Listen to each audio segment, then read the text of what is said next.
अध्याय 1। जंगल में अग्रणी बनना। यह एक अनाम महाद्वीप है। साफ, बादल रहित दिन में हवा बिल्कुल नहीं चल रही थी।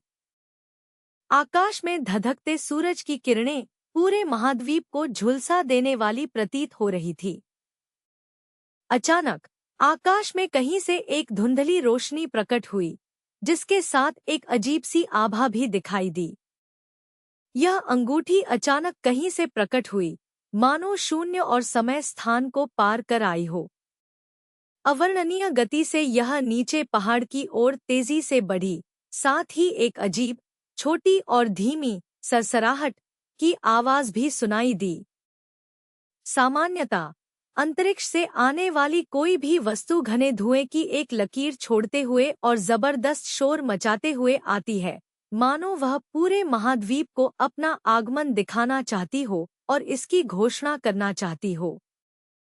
यह वस्तु फिर से अलग थी।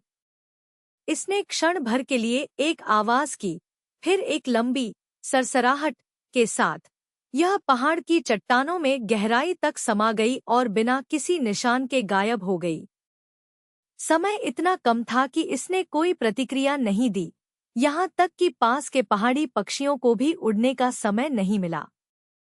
पक्षियों को जब देर से इस बात का एहसास हुआ कि क्या हो रहा है, तो वे उड़ गए, हवा में कुछ चक्कर लगाए और फिर वापस नीचे आ गए, अपने अपने जीवन में मग्न थे, इस बात से अनजान कि महाद्वीप पर कुछ रहस्यमय प्रकट हुआ है।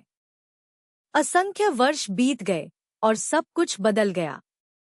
पहाड़ धीरे धीरे धंसकर एक छोटी पहाड़ी बन गया और कई जगह समतल भूमि में बदल गईं। जगह जगह बस्तियां बस गईं और कुछ लोग तो पहाड़ी के आसपास ही बस गए। इस रहस्यमय घेरे में कौन कौन सी दिलचस्प कहानियां छिपी होंगी, कोई नहीं जानता था। फिर एक दिन एक छोटी पतली आकृति पहाड़ी के पास खड़ी हुई। झांग शियाओहुआ बहुत खुश थी, उसके चेहरे पर आनंद का भाव था। वह पहाड़ी पर खड़ी थी, उसकी आंखें अपने सामने फैली बंजर भूमि पर टकटकी लगाए हुए थीं, मानो वह भूमि स्वयं सूअर के मांस का एक सुगंधित टुकड़ा हो। दरअसल यह बंजर भूमि की बजाय पहाड़ी इलाके जैसा दिखता है, क्योंकि यह एक पहाड़ी की ढलान के बीचों बीच स्थित है। ढलान अपेक्षाकृत कम है और जमीन के केवल एक चौथाई हिस्से पर ही खेती की गई है। जमीन का यह टुकड़ा भी झांग शियाओहुआ के पिता द्वारा कबीले के मुखिया से लगभग 2 महीने तक अथक प्रयास करने का परिणाम था। झांग शियाओहुआ यह भी जानती है कि गांव में कई बंजर पहाड़ियां होने के बावजूद खेती योग्य भूमि की कमी है, इसलिए सभी लोग अपनी मौजूदा जमीन के अलावा अतिरिक्त खाद्य उत्पादन के लिए जगह तलाश रहे हैं। गांव के अधिकांश अन्य लोग नदी के पास बंजर भूमि की तलाश कर रहे थे, लेकिन उनके पास कबीले के मुखिया को रिश्वत देने के लिए पैसे नहीं थे, इसलिए उन्होंने आगे बढ़कर ऐसी जगहों की खोज की जहां दूसरे लोग नहीं जाना चाहते थे। बहुत खोजबीन के बाद अंततः उनकी नज़र इस जमीन पर पड़ी। झांग शियाओहुआ के गांव का नाम गोजुआंग है। यह लगभग 4 मील के दायरे में फैला हुआ है और 2 तरफ से पहाड़ों से घिरा हुआ है। ये पहाड़ बहुत ऊंचे नहीं हैं, इन्हें पहाड़ियां कहना ज्यादा सही होगा। गांव से होकर एक बड़ी नदी बहती है और नदी पर एक छोटा पुल बना हुआ है, जो इसे पास के एक गांव की ओर जाने वाले रास्ते से जोड़ता है। गो गांव में लगभग 40 परिवार रहते हैं, जिनमें से आधे परिवारों का उपनाम गो है, जिससे एक छोटा सा कुल बनता है। गो परिवार गांव के केंद्र में रहता है, जबकि बाकी लोग गांव के बाहरी किनारों पर बिखरे हुए हैं। ग्रामीण लोग सरल और ईमानदार होते हैं, लेकिन कुछ हद तक हिसाब किताब रखने वाले भी होते हैं। गो गांव के अधिकांश मामले कुल के मुखिया द्वारा निपटाए जाते हैं। हालांकि वे एक ही गांव में रहते हैं, लेकिन उनके उपनाम अलग अलग हैं और कुल का मुखिया निर्णय लेते समय स्वाभाविक रूप से किसी एक पक्ष का पक्ष लेता है। गांव के भीतर सबसे अच्छे आवासीय स्थान और गांव के बाहर की सबसे अच्छी कृषि भूमि पर ज्यादातर गो परिवार के लोगों का ही नियंत्रण है। हालांकि पड़ोसी होने के कारण लगातार होने वाले छोटे मोटे झगड़ों के बावजूद इस छोटे से गांव में कभी कोई बड़ा विवाद नहीं हुआ है। गो गांव के लोग खुद को स्वर्ग जैसी शांतिपूर्ण जिंदगी जीते हुए महसूस करते हैं। झांग शियाओहुआ की माता गो सुफेई गो गांव की रहने वाली थी, जो कभी गौरवशाली माने जाने वाले गो परिवार की एक शाखा थी। हालांकि उनकी पीढ़ी तक गो सुफेई के अलावा परिवार में कोई पुरुष उत्तराधिकारी नहीं था। इसके अलावा झांग शियाओहुआ के नाना गो शान की एक बेटी का जन्म वृद्धावस्था में हुआ था। जब उनकी बेटी शादी की उम्र की हुई, तब तक बुजुर्ग दंपति अपने जीवन के अंतिम पड़ाव पर पहुंच चुके थे। अपने माता पिता का सहारा देने के लिए झांग शियाओहुआ के पिता झांग काई ने गो परिवार में विवाह कर लिया। हालांकि इसे गो परिवार में विवाह करना कहा जाता था, गो शान ने झांग काई के साथ अलग व्यवहार किया। उन्होंने झांग काई से बिना किसी समझौते के उनके बच्चों को भी झांग उपनाम अपनाने की अनुमति दे दी। परिणामस्वरूप झांग काई गो परिवार के प्रति और भी अधिक समर्पित हो गई। ग्रामीण क्षेत्रों में किसी परिवार की संपत्ति अक्सर उसमें मौजूद सक्षम पुरुषों की संख्या से जुड़ी होती है। गो शान के कोई पुत्र नहीं थे और गो सुफेई के जन्म से पहले ही वे किसी रिश्तेदार के परिवार से एक लड़के को गोद लेना चाहते थे, लेकिन कई समस्याओं के कारण ऐसा नहीं हो पाया। गो शान ही परिवार के एकमात्र कमाने वाले थे, जो परिवार की गरीबी को दर्शाता था। हालांकि झांग काई एक कुशल किसान साबित हुए और परिवार की श्रम शक्ति बढ़ाने में अपने ससुर गो शान से कहीं आगे निकल गए। शादी के 1 साल बाद गो सुफेई गर्भवती हुईं और उन्होंने एक पोते को जन्म दिया, जिसका नाम झांग शियाओलोंग रखा गया। पोते के जन्म से गो शान और उनकी पत्नी बेहद खुश हुए। परिवार एक उज्जवल भविष्य की ओर देख रहा था। तभी अत्यधिक काम के बोझ से चूर गो शान बीमार पड़ गए और फिर कभी ठीक नहीं हो पाए। गरीब परिवारों के लिए बीमारी निस्संदेह एक विनाशकारी आघात होती है। झांग काई ने अपने ससुर के इलाज के लिए अपनी सारी कीमती चीजें बेच दी, लेकिन इससे गो शान की दुर्बल जान नहीं बच सकी। जब झांग शियाओलोंग सिर्फ 2 साल का था, तभी गो शान का अचानक देहांत हो गया। गो शान को शांति इस बात से मिली कि उनका दूसरा पोता पोती भी जन्म लेने वाला था। इसलिए अपनी मृत्यु से पहले गो शान ने बच्चों के नाम रखे। लड़के का नाम झांग शियाओहू और लड़की का नाम झांग शियाओहुआ। गो शान के देहांत के बाद झांग काई की सास का स्वास्थ्य भी बिगड़ गया। सौभाग्य से झांग शियाओहू के जन्म से बूढ़ी औरत का दुख कुछ हद तक कम हुआ, जिससे परिवार शांतिपूर्ण जीवन जी सका। किसानों के लिए जीवन का मतलब खेतों में काम करना और घर पर खाना खाना होता है। उनकी आजीविका का स्रोत उनकी जमीन है। पहले गो परिवार छोटा था और जमीन उनकी जरूरतों को पूरा करने के लिए काफी थी। लेकिन जैसे जैसे झांग शियाओलोंग और झांग शियाओहू बड़े होते गए, झांग काई को हमेशा जमीन की खेती की चिंता सताती रही। शुरुआत में वह और उनकी पत्नी गो सुफेई झांग शियाओलोंग और झांग शियाओहू को लेकर कुलपिता के घर गए और प्रणाम किया। शायद गो शान के प्रति सम्मान के कारण उन्हें नदी के किनारे एक छोटा सा खेत दिया गया, जिससे झांग शान की अत्यावश्यक समस्या हल हो गई। झांग शियाओहुआ का जन्म तब हुआ जब उनका बड़ा भाई 7 साल का था। तब तक परिवार में 2.5 स्वस्थ सदस्य हो चुके थे और उनकी गरीबी कुछ हद तक कम हो गई थी। झांग शियाओहुआ के जन्म की कहानी काफी रहस्यमयी है। 2 महीने से अधिक समय तक चले सूखे के बाद शियाओहुआ के जन्म की रात अचानक मूसलाधार बारिश शुरू हो गई। पहाड़ों में बारिश बहुत तेज हो गई और गांव के बाहर की धारा छोटे पुल को पार कर गई, जो वाकई एक भयावह दृश्य था। जब गो सुफेई ने शियाहुआ को जन्म दिया तो उन्होंने फूलों की पंखुड़ियां गिरती हुई देखीं। इसलिए झांग काई को शियाहुआ से बहुत उम्मीदें थी। उन्होंने उसका नाम रखने के लिए पास के गांव के एक शिक्षक से भी सलाह ली, जिन्होंने झांग झेन, झांग यू और झांग जुयू जैसे कई नाम सुझाए। हालांकि बहुत विचार विमर्श के बाद वे असमंजस में पड़ गए और यह तय नहीं कर पाए कि कौन सा नाम सबसे अच्छा है।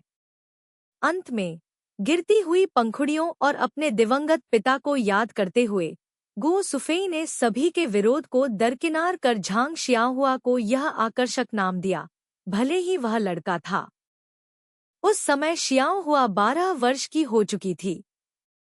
खेत में पलने बढ़ने वाले बच्चे अक्सर होशियार होते हैं। कुछ साल पहले से ही शियाहुआ अपने पिता और 2 बड़े भाइयों को खेती बाड़ी में मदद करती आ रही थी। झांग काई ने बच्चों को स्कूल भेजने और उन्हें पढ़ना लिखना सिखाने के बारे में भी सोचा था, ताकि वे बड़े होकर साक्षर बन सकें और सरकारी पदों पर आसीन हो सकें। गो गांव एक छोटा गांव था जहां बहुत कम विद्वान रहते थे और एक छोटा स्कूल चलाना उनके लिए संभव नहीं था। पड़ोसी गांव का स्कूल एक अन्य बड़े परिवार का था और गो गांव के बच्चों के लिए फीस बहुत अधिक थी, इसलिए शियाओलोंग और शियाओहू वहां पढ़ने का सपना भी नहीं देख सकते थे। उस समय झांग काई का परिवार गरीब था और वह पढ़ना तो चाहता था, लेकिन फीस देने में असमर्थ था।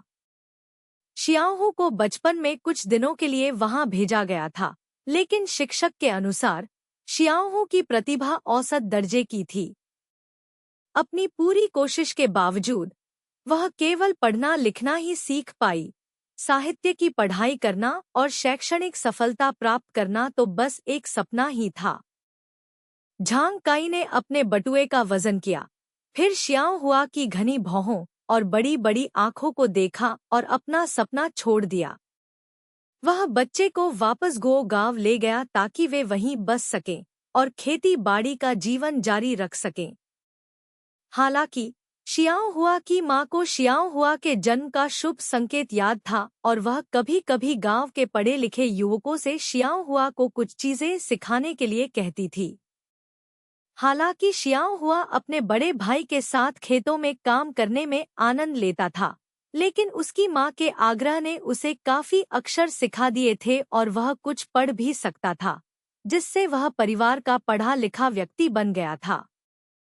शियाओहुआ को लेखन से संबंधित सभी कामों की जिम्मेदारी सौंपी गई थी।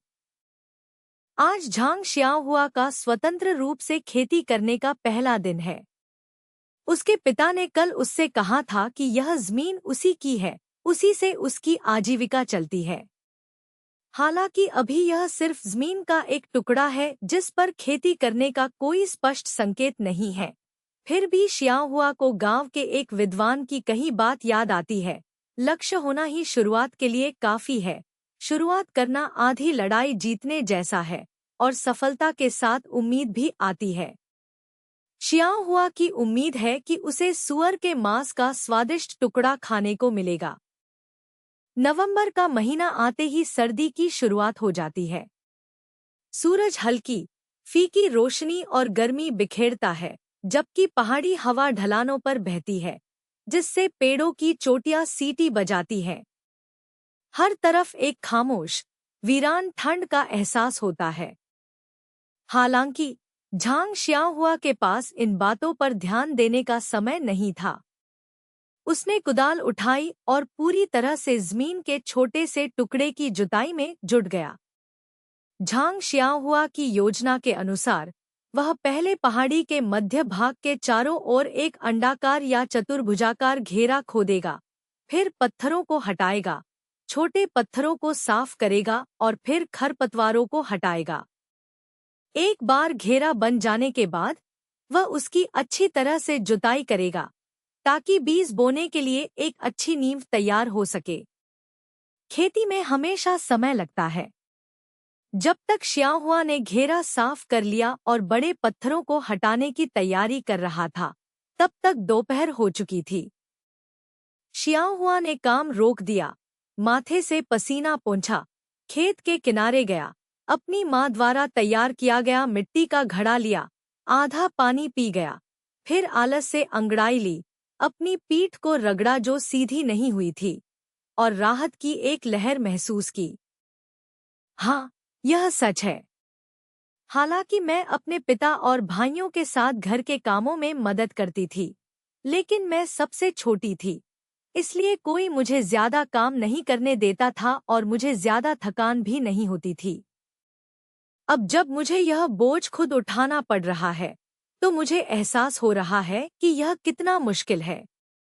लेकिन जब मैं अपनी दादी, अपनी माँ, अपने परिवार और अपने भविष्य के बारे में सोचती हूँ, तो मुझे लगता है कि यह सब कुछ सार्थक है। झांग शियाहुआ ने युवा विद्वानों से पढ़ना सीखा, हालांकि गंभीरता से नहीं। वह अक्सर उन्हें भविष्य, जीवन और प्रेम जैसी काल्पनिक बातों पर चर्चा करते सुनती थी, ऐसी बौद्धिक बातें जिनका उस पर कुछ प्रभाव पड़ता था। अपने दैनिक कार्य के दौरान, खाली समय में, वह कभी-कभी अपने जीवन के बारे में सोचती थी, लेकिन वास्तविकता उसे तुरंत कुचल देती थी और वह अपना सिर जमीन पर झुका लेती थी। अब इन बातों के बारे में सोचना शायद महज दिवास्वप्न था, उसकी व्यस्त दिनचर्या के बीच फुर्सत का एक चुराया हुआ पल।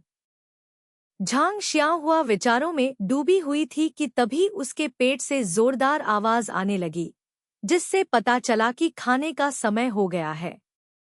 वह पहले अपनी माँ के साथ घर पर खाना खाती थी, लेकिन अब वह स्वतंत्र रूप से रहती है और अपनी जमीन पर खेती करती है। उसकी माँ ने आज सुबह कहा था कि वह दोपहर को खेतों में खाना लेकर आएगी, और समय को देखते हुए लगता है कि खाना जल्द ही पहुँचने वाला है। ढलान से एक आवाज आई, शियाहुआ आओ माँ की मदद करो। नीचे से ऊपर की ओर एक खड़ी, फिसलन भरी ढलान थी। पिछली बार जब झांग काई जमीन का मुआयना करने आया था, तो वह वहीं फिसलकर गिर गया था।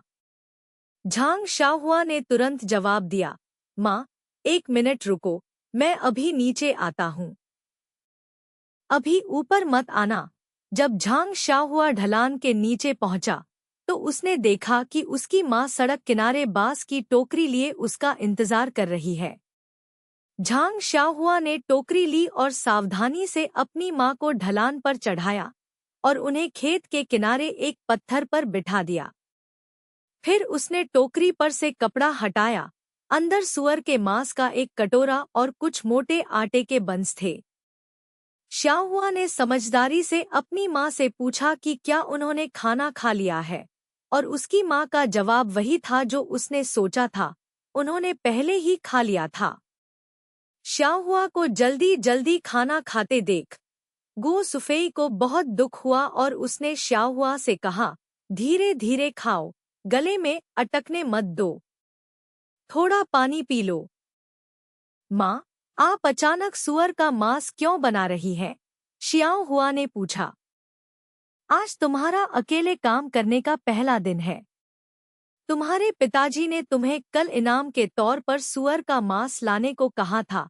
शियाहुआ की माँ ने अपने सबसे छोटे बेटे को प्यार से देखते हुए कहा। तुम्हारे लिए यह मुश्किल है, शियाहुआ। तुम अभी 12 साल के ही हुए हो। पास के गांव में अपनी उम्र के बच्चों को देखो, वे सब स्कूल जाते हैं और तुम खेतों में अकेले काम कर रहे हो। माँ, जरा सोचो तुम क्या कह रही हो। मेरा बड़ा भाई भी 10 साल की उम्र में पापा से अलग होकर काम करने चला गया था, तो ये उसके मुकाबले क्या है। वैसे भी ये जमीन मेरी है और मेरा दूसरा भाई इसे मेरे बड़े भाई के साथ बांटता है। मैं बहुत खुश हूँ। अपनी माँ को बड़बड़ाते देख शियाहुआ ने झट से पूछा, दादी कहाँ हैं? क्या उन्होंने सुअर का मांस खा लिया? तुम्हारी दादी 80 साल से भी ज्यादा उम्र की हैं, वो ये कैसे खा सकती हैं? मैंने उनके लिए बाजरे का दलिया बनाया है, शियाहुआ की माँ ने कहा।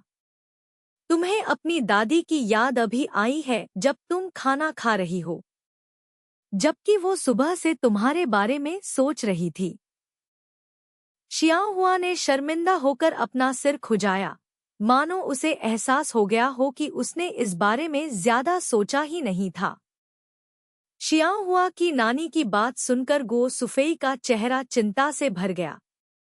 बच्चों के बड़े होने के साथ साथ परिवार की आर्थिक स्थिति में धीरे धीरे सुधार हुआ था, लेकिन शियाओ की नानी का स्वास्थ्य बिगड़ता जा रहा था। हालांकि ग्रामीण इलाकों में 80 साल से अधिक उम्र को लंबा जीवन माना जाता है, लेकिन भला कौन नहीं चाहेगा कि उसके बुजुर्ग कुछ और समय तक उसके साथ रहें। हाल ही में शियाओ की नानी की आंखों की रोशनी भी चली गई थी। गो सुफेई और झांग काई ने उन्हें डॉक्टर को दिखाने की बात की, लेकिन शियाओ की नानी ने साफ इनकार कर दिया और कहा कि इस उम्र में आंखों की रोशनी जाना सामान्य बात है और वह और पैसे खर्च नहीं करना चाहती। दंपति उन्हें मनाने में नाकाम रहे और मान गए। अब नानी हर दिन घर के कामों में जुटी रहती है, अंधेरे में मुर्गियों और सूअरों को दाना खिलाती है और जितना हो पाता है उतना काम करती है।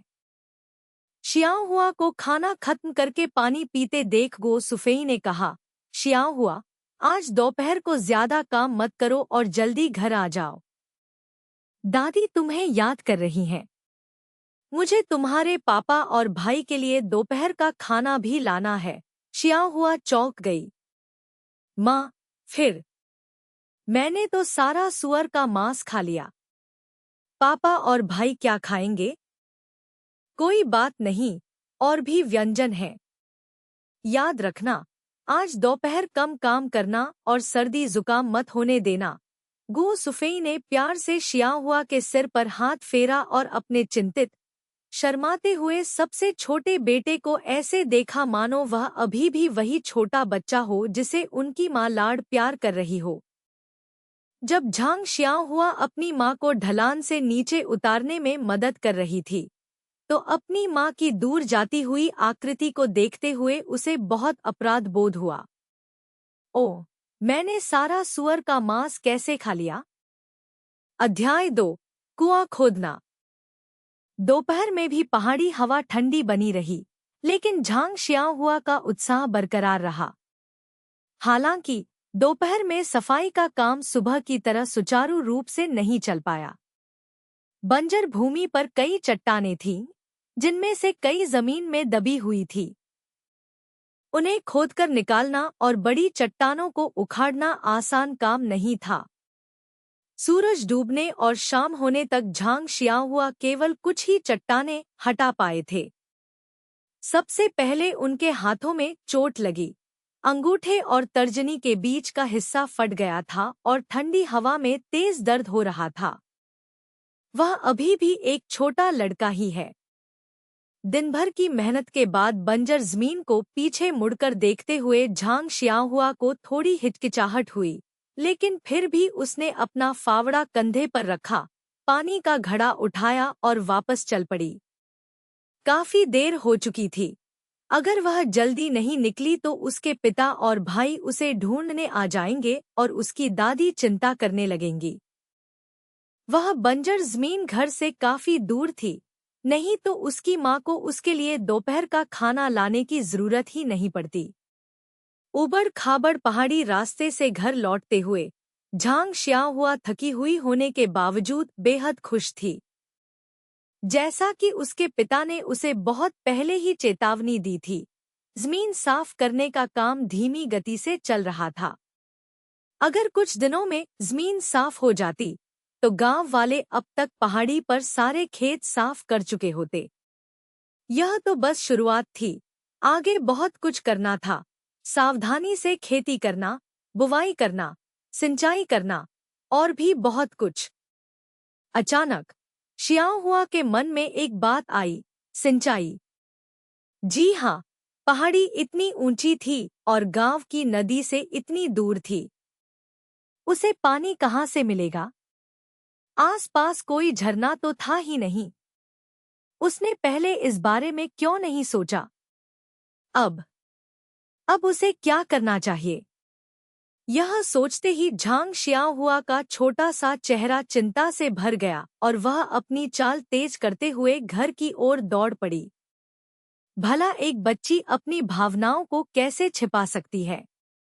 जब तक वे गांव के प्रवेश द्वार पर पहुंचे, तब तक काफी अंधेरा हो चुका था। कई बच्चे अभी भी खेल रहे थे और हंस रहे थे। शियाहुआ को कुदाल लिए देख कुछ परिचित ग्रामीणों ने उसे रोककर जमीन को उपजाऊ बनाने के बारे में पूछा और शियाहुआ ने उन सभी को जवाब दिया। ऐसा लग रहा था कि पहाड़ी पर जमीन साफ करना उन ग्रामीणों के लिए बहुत चिंता का विषय था जिनके पास पर्याप्त भोजन नहीं था। हालांकि शियाहुआ कुछ खोया हुआ सा लग रहा था और सभी ने सोचा कि वह थका हुआ है, इसलिए उन्होंने उससे आगे कोई सवाल नहीं पूछा। फिर शियाहुआ जल्दी से घर चला गया। झांग शियाहुआ का घर गांव के दक्षिणी छोर पर था, जो फेंग शुई के लिहाज से अशुभ माना जाता था। हालांकि यह छोटा नहीं था। झांग काई के प्रयासों के कारण इसमें एक छोटा सा आंगन भी था। आंगन की दीवार ज्यादा ऊंची नहीं थी, मिट्टी की बनी थी और बाहर से अंदर देखा जा सकता था। बाढ़ के पार से झांग शियाहुआ अपनी दादी को छड़ी के सहारे बैठी देख सकती थी। क्योंकि वह अंधी थी, इसलिए दादी शायद ही कभी बाहर जाती थी। अब बाढ़ के सहारे बैठी वह अपने सबसे छोटे पोते के बारे में चिंतित होंगी। कदमों की आहट सुनकर दादी मुस्कुराईं। हालांकि उनकी आंखें झांग शियाहुआ के आने की दिशा में खाली नजर से देख रही थी, लेकिन उनका लहजा बेहद दयालु था। शियाहुआ, तुम वापस आ गई क्या? तुम आज थकी हुई हो? झांग शियाहुआ कुछ कदम दौड़ी, घर में दाखिल हुई, कुदाल और पानी का घड़ा नीचे रखा, अपनी दादी का हाथ पकड़ा और जल्दी से जवाब दिया, मैं थकी नहीं हूँ दादी, मैंने पहले भी खेती का काम किया है। दादी ने राहत की सांस लेते हुए झांग शियाहुआ का हाथ पकड़ा और कहा, हमारी शियाहुआ अब बड़ी हो गई है। दादी तो भूल ही गई थी। दादी का हाथ गलती से झांग शियाहुआ के अंगूठे और तर्जनी उंगली पर पड़ी दरार पर लग गया। झांग शियाहुआ दर्द से कराह उठी। हालांकि वह चिल्लाई नहीं, लेकिन दादी ने उसकी आवाज सुन ली और जोर से बोली, शियाओकाई, जल्दी आओ और बच्ची को देखो।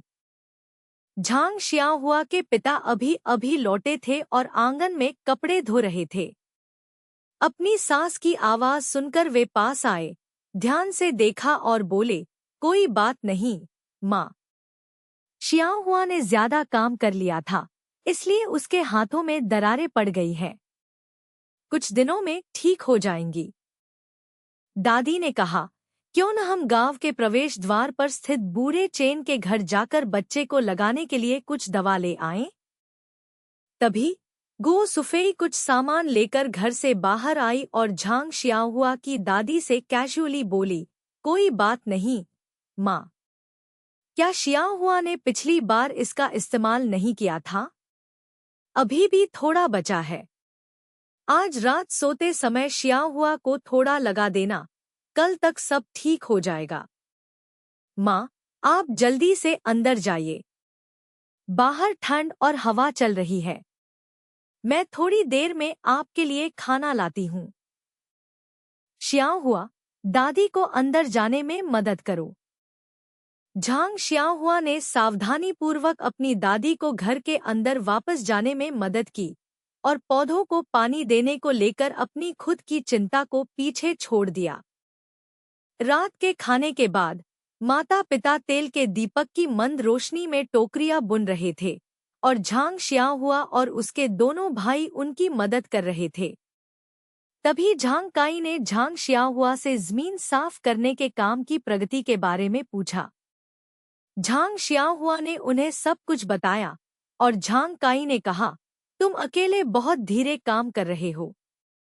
जब शियाहुआ नदी के दूसरी तरफ शियाओलों को जमीन साफ करने में मदद कर देगा, तब मैं वहां जाकर तुम्हारी मदद करूंगा। झांग शियाओलोंग ने यह भी कहा, चिंता मत करो शियाओ हुआ, काम खत्म होते ही मैं और पापा आकर तुम्हारी मदद करेंगे। हम सर्दियों से पहले काम पूरा कर लेंगे। झांग शियाओ हुआ ने कहा, मैं इतनी जल्दी में क्यों हूँ? क्या पिताजी ने नहीं कहा था कि जमीन साफ करने में सावधानी बरतनी पड़ती है? धीरे धीरे काम करना ठीक है, लेकिन अगर हम सावधानी से जमीन साफ करेंगे तो बोने पर फसलें अच्छी उगेंगी। फिर उसे पानी की समस्या याद आई और उसने जल्दी से अपने पिता से पूछा, पिताजी, मुझे अभी अभी रास्ते में एक बात याद आई। पहाड़ी इतनी ऊंची है और आसपास कोई झरना नहीं है। हम फसलों को पानी कैसे देंगे? झांग काई ने अपना काम रोक दिया और कहा, यह सोचने के लिए आपका बहुत बहुत धन्यवाद। आपको क्या लगता है हमें क्या करना चाहिए? झांग शियाओहुआ ने अपने दोनों बड़े भाइयों की ओर विनती भरे भाव से देखा और कहा, हमें अपनी जमीन की सिंचाई के लिए पानी ढोना होगा। पहाड़ी इतनी दूर और इतनी ऊंची है, वहां से पानी ढोना असंभव है ना? झांग काई मुस्कुराया और बोला, शियाओहुआ, हमारी पहाड़ी के पीछे क्या है? झांग शियाओहुआ ने एक पल सोचा और कहा, क्या इसके पीछे कोई बहुत गहरा गड्ढा नहीं है? जी हाँ, बिल्कुल वहीं। यह एक छोटी सी घाटी है जहाँ 3 पहाड़ियाँ आपस में सटी हुई हैं। हम वहाँ एक कुआं खोद सकते हैं और फिर कुएं से खेतों तक एक रास्ता बना सकते हैं। हमें पीने का पानी मिल जाएगा और हम खेतों की सिंचाई कर सकेंगे। झांग काई ने आत्मविश्वास से कहा, लगता है तुमने यह सब पहले से ही प्लान कर रखा था। गो सुफेई ने मुस्कुराते हुए अपने प्रेमी की प्रशंसा की। तो पिताजी, हम कुआं कब खोदेंगे? झांग शियाओहुआ ने बेसब्री से पूछा। सर्दियों के आने और जमीन जमने से पहले, जब हम जमीन को अच्छी तरह समतल कर लेंगे, तो हम पड़ोसी गांव के किसी ऐसे व्यक्ति से मदद मांगेंगे जिसे कुआं खोदना आता हो, और फिर हम काम शुरू कर देंगे। झांग काई ने कहा और अपना काम शुरू कर दिया। संतोषजनक उत्तर पाकर झांग शियाओहुआ को राहत मिली और आखिरकार उसे सुकून मिला। परिवार के सभी सदस्य अपने अपने काम में लग गए। कुछ देर बाद झांग शियाओहुआ काफी थका हुआ लग रहा था। नींद से उसकी आंखें धुंधली हो रही थी। गो सुफेई को उस पर दया आई और उसने उसे सोने के लिए कहा। झांग शियाओहुआ मान गया और फिर बेसुध होकर उस कांग गर्म ईंटों का पलंग की ओर चला गया जहां तीनों भाई बैठे थे। उसने खुद को फटी हुई रजाई में लपेट लिया और गहरी नींद में सो गया। उसे इस बात का भी एहसास नहीं हुआ कि उस रात उसकी माँ उसके हाथों पर दवा लगा रही थी। एक व्यस्त दिन पलक झपकते ही बीत गया। अगले कुछ दिनों तक झांग शियाओहुआ धैर्य बनाए रखी। उनका पूरा ध्यान अपनी जमीन को समतल करने पर था और उन्होंने सिंचाई की चिंता करना छोड़ दिया। उस शाम खरपतवार साफ करने और मिट्टी के बड़े बड़े ढेलों को तोड़ने के बाद झांग शियाओहुआ घर जाने की तैयारी करने लगी। रास्ते में वह खुद को रोक नहीं पाई। उनके मन में यह ख्याल आया कि ढलान वाली जमीन अब समतल खेत में बदल गई है, बस बीज बोने के लिए जुताई बाकी है, तो आखिर वह कुआं कब खोद पाएंगी? जैसे ही वह पहाड़ी की ओर मुड़ा, उसने नीचे एक गहरे गड्ढे से कई लकड़ी के ढांचे उठते हुए देखे। झांग शियाओहुआ दौड़कर अंदर झांका। वाकई, गड्ढे के तल पर एक गोलाकार चबूतरा बना हुआ था, जिस पर लकड़ी के तख्तों का एक घेरा रखा था। तख्तों के चारों ओर 6 लंबे लकड़ी के खंभे थे, जिनके आधार जमीन में गहराई से गड़े हुए थे, जिससे एक मीनार का आकार बन गया था। झांग शियाओहुआ अत्यंत प्रसन्न हुआ और खुशी से उछल पड़ा। वह दौड़कर पहाड़ी से नीचे लकड़ी के ढांचों के पास गया। वहां कोई नहीं था। शायद उन्होंने ढांचे लगाने का काम पूरा कर लिया था और आराम करने चले गए थे। झांग शियाओहुआ ने इधर उधर चीजों को थपथपाया और छुआ। वह काफी हैरान था। क्या सच में इतने कम ढांचों ने इतना गहरा कुआं खोदा होगा? झांग शियाओहुआ के यही सोचने के बीच ऊपर से किसी ने उसे पुकारा, छोटी फूल, तुम कहाँ हो? यह आवाज उसके दूसरे भाई छोटे बाघ की थी। छोटी फूल ने तुरंत जवाब दिया, मैं यही हूँ। दूसरे भाई, आओ और देखो, हम कुआं खोदने वाले हैं। झांग शियाओहू ढलान से नीचे फिसलते हुए झांग शियाओहू को पकड़कर बोली, ठीक है, मुझे पता है। आज दोपहर को मेरे बड़े भाई और मैंने ये सामान लाने में मदद की थी। उसने कहा था कि वो तुम्हें सरप्राइज देगा, इसलिए उसने तुम्हें नहीं बताया। अभी मम्मी पापा तुम्हारे वापस आने का इंतजार कर रहे हैं। चलो चलते हैं। दोनों भाई दौड़ते हुए घर पहुंचे। छोटे से घर में खाने की मेज पहले से ही लगी हुई थी, जिस पर उसके पिता और बड़ा भाई बैठे थे। कोई और अपरिचित चेहरा न देखकर झांग शियाओहुआ ने खुद को रोक नहीं पाया और पूछा, पिताजी, कुआं खोदने वाले कहाँ हैं? झांग काई मुस्कुराए और बोले, वे सब घर चले गए हैं। हमारे पास ज्यादा पैसे नहीं हैं। हमने उनसे तय किया था कि वे सिर्फ दोपहर का खाना देंगे, रात का खाना नहीं। इसके अलावा हमारे परिवार के सदस्यों को भी मदद करनी पड़ती है, इसलिए वे कम पैसे देंगे। झांग शियाओहुआ ने सिर हिलाया और अपनी माँ की खाना बनाने में मदद करने के लिए बाहर चली गई। रात के खाने के बाद झांग काई ने परिवार के सभी सदस्यों को काम सौंप दिए। तीनों झांग भाई शियाओहुआ स्वाभाविक रूप से मदद के लिए मौजूद थे। शियाओहुआ की माँ खाना पकाने और परोसने का काम संभाल रही थी, जबकि झांग काई को सामग्री खरीदनी, सहायक ढूंढना आदि करना था। संक्षेप में, शियाओहुआ की दादी को छोड़कर सभी को काम में हाथ बटाना था। बेशक, दादी को घर की देखभाल और मुर्गियों को दाना खिलाना भी था। अगली सुबह झांग शियाओहुआ जल्दी उठी और अपने दो बड़े भाइयों के साथ, जो एक ही काम, गर्म ईंटों का पलंग पर सो रहे थे, कुआं खोदने चली गई। झांग शियाओहुआ की मां ने जोर देकर कहा कि जाने से पहले कुछ खा लें, क्योंकि झांग शियाओहुआ के पिता पहले ही जा चुके थे और वैसे भी यह पहले से तय समय था। अगर वे बहुत जल्दी चले गए तो वहां कोई नहीं होगा और उन तीनों को कुआं खोदना नहीं आता था, इसलिए जाने का कोई फायदा नहीं था। झांग शियाओहुआ के पास कोई चारा नहीं था सिवाय इसके कि वह धैर्यपूर्वक उनके साथ नाश्ता करे। जब तक वे पहाड़ी पर पहुंचे, सूरज निकल चुका था।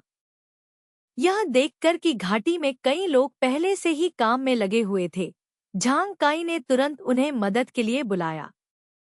उन्होंने खोदे गए कुछ पत्थरों और मिट्टी के ढेलों को एक तरफ हटा दिया और फिर सभी उत्साहपूर्वक काम में जुट गए। कई दिनों की व्यस्तता के बाद झांग शियाओहुआ को एहसास हुआ कि कुआं खोदना वास्तव में काफी आसान था। बस एक जगह ढूंढना, एक ढांचा लगाना और खोदना था। हालांकि अच्छी जगह ढूंढना और यह सुनिश्चित करना कि खोदी गई जमीन धंस न जाए, इसके लिए अनुभव की आवश्यकता थी। उदाहरण के लिए, लकड़ी का ढांचा जरूरी था, अन्यथा जितना गहरा खोदते, मिट्टी को जमीन से ऊपर लाना उतना ही मुश्किल हो जाता और फिर वे वापस ऊपर कैसे आते। जगह की बात करें तो झांग काई भाग्यशाली था। उसके परिवार ने खुद यह जगह चुनी थी, खासकर अपने खेतों के पास होने के कारण, लेकिन उन्होंने यह नहीं सोचा था कि उन्हें वास्तव में पानी मिलेगा या नहीं। कुआं खोदने वाले उस्ताद ने पूरे पहाड़ की छानबीन की थी और अंत में इस जगह को चुना था। उन्होंने सुझाव दिया कि नीचे एक झरना हो सकता है और खोदकर देखना चाहिए कि क्या वह मीठा पहाड़ी झरने का पानी निकलता है, जो सिंचाई के बजाय पीने और उपयोग के लिए अधिक उपयुक्त होगा। झांग काई ने इस सलाह को नजरअंदाज कर दिया। घर से इतनी दूर वह पानी कैसे लाएगा? क्या उसे खाना पकाने के लिए हर दिन कई बाल्टियां घर लानी पड़ेंगी? कुआं खोदने के दिन एक एक करके बीतते गए। कुआं गहरा होता गया, लेकिन मुश्किलें भी बढ़ती गईं और काम की गति काफी धीमी हो गई। कई पहाड़ियों के निचले इलाकों से कुआं खोदा जा रहा था, इसलिए समय समय पर बहुत सारे पत्थर निकलते रहे। सौभाग्य से कोई भी पत्थर बहुत बड़ा नहीं था और चट्टानों के कोई बड़े हिस्से भी नहीं मिले। अन्यथा कुआं खोदने का काम शुरू होने से पहले ही छोड़ना पड़ता। कुछ दिनों बाद शायद झांग का भाग्य साथ नहीं दे रहा था और कुआं खोदते समय आखिरकार उसे बड़ी मुसीबत का सामना करना पड़ा। उस दोपहर झांग हुआ कुएं में उतरा, अपनी कुदाल उठाई और खोदना शुरू कर दिया। लेकिन पहले ही वार में उसे एक कठोर चट्टान जैसी चीज मिली, जिससे उसका हाथ सुन्न हो गया। पिछले अनुभव के आधार पर उसने थोड़ी दूर एक जगह चुनी और फिर से खोदा। क्लैंक! स्पष्ट रूप से यह वही चट्टान फिर से थी। झांग हुआ घबरा गया। उसने कुएं के चारों ओर कई बार और खोदा, लेकिन हर जगह चट्टानें ही चट्टानें थीं। झांग हुआ ने अपनी कमर से बंधी रस्सी को खींचा, किसी से उसे ऊपर खींचने के लिए कहा और फिर गंभीर चेहरे के साथ अपने पिता को सब कुछ बताया। झांग काई और कुआं खोदने वाले भी जांच करने के लिए नीचे गए और चुपचाप लौट आए। कुआं खोदने वालों ने झांग काई से चर्चा की कि बाकी लोगों को आराम करना चाहिए और दोपहर का भोजन कर लेना चाहिए, फिर वापस आकर मदद करनी चाहिए, ताकि यह पता चल सके कि यह सिर्फ एक बड़ी चट्टान थी या चट्टानों की एक परत। सभी लोगों को तितर बितर होते और जमीन पर आराम करते देख केवल झांग हुआ ही अधूरे कुएं को चिंता से घूर रहा था। उसे डर था कि यह केवल पत्थरों की एक परत है और वह आगे खुदाई नहीं कर सकता। पिछले कुछ दिनों की उसकी सारी मेहनत व्यर्थ हो जाएगी और शायद वह कभी कुआं खोद ही न पाए। झांग हुआ ने झांग शियाओलोंग से उसे कुएं के तल तक वापस उतारने का अनुरोध किया और हार न मानते हुए उसने फिर से खुदाई शुरू कर दी। अध्याय 3 कंगन।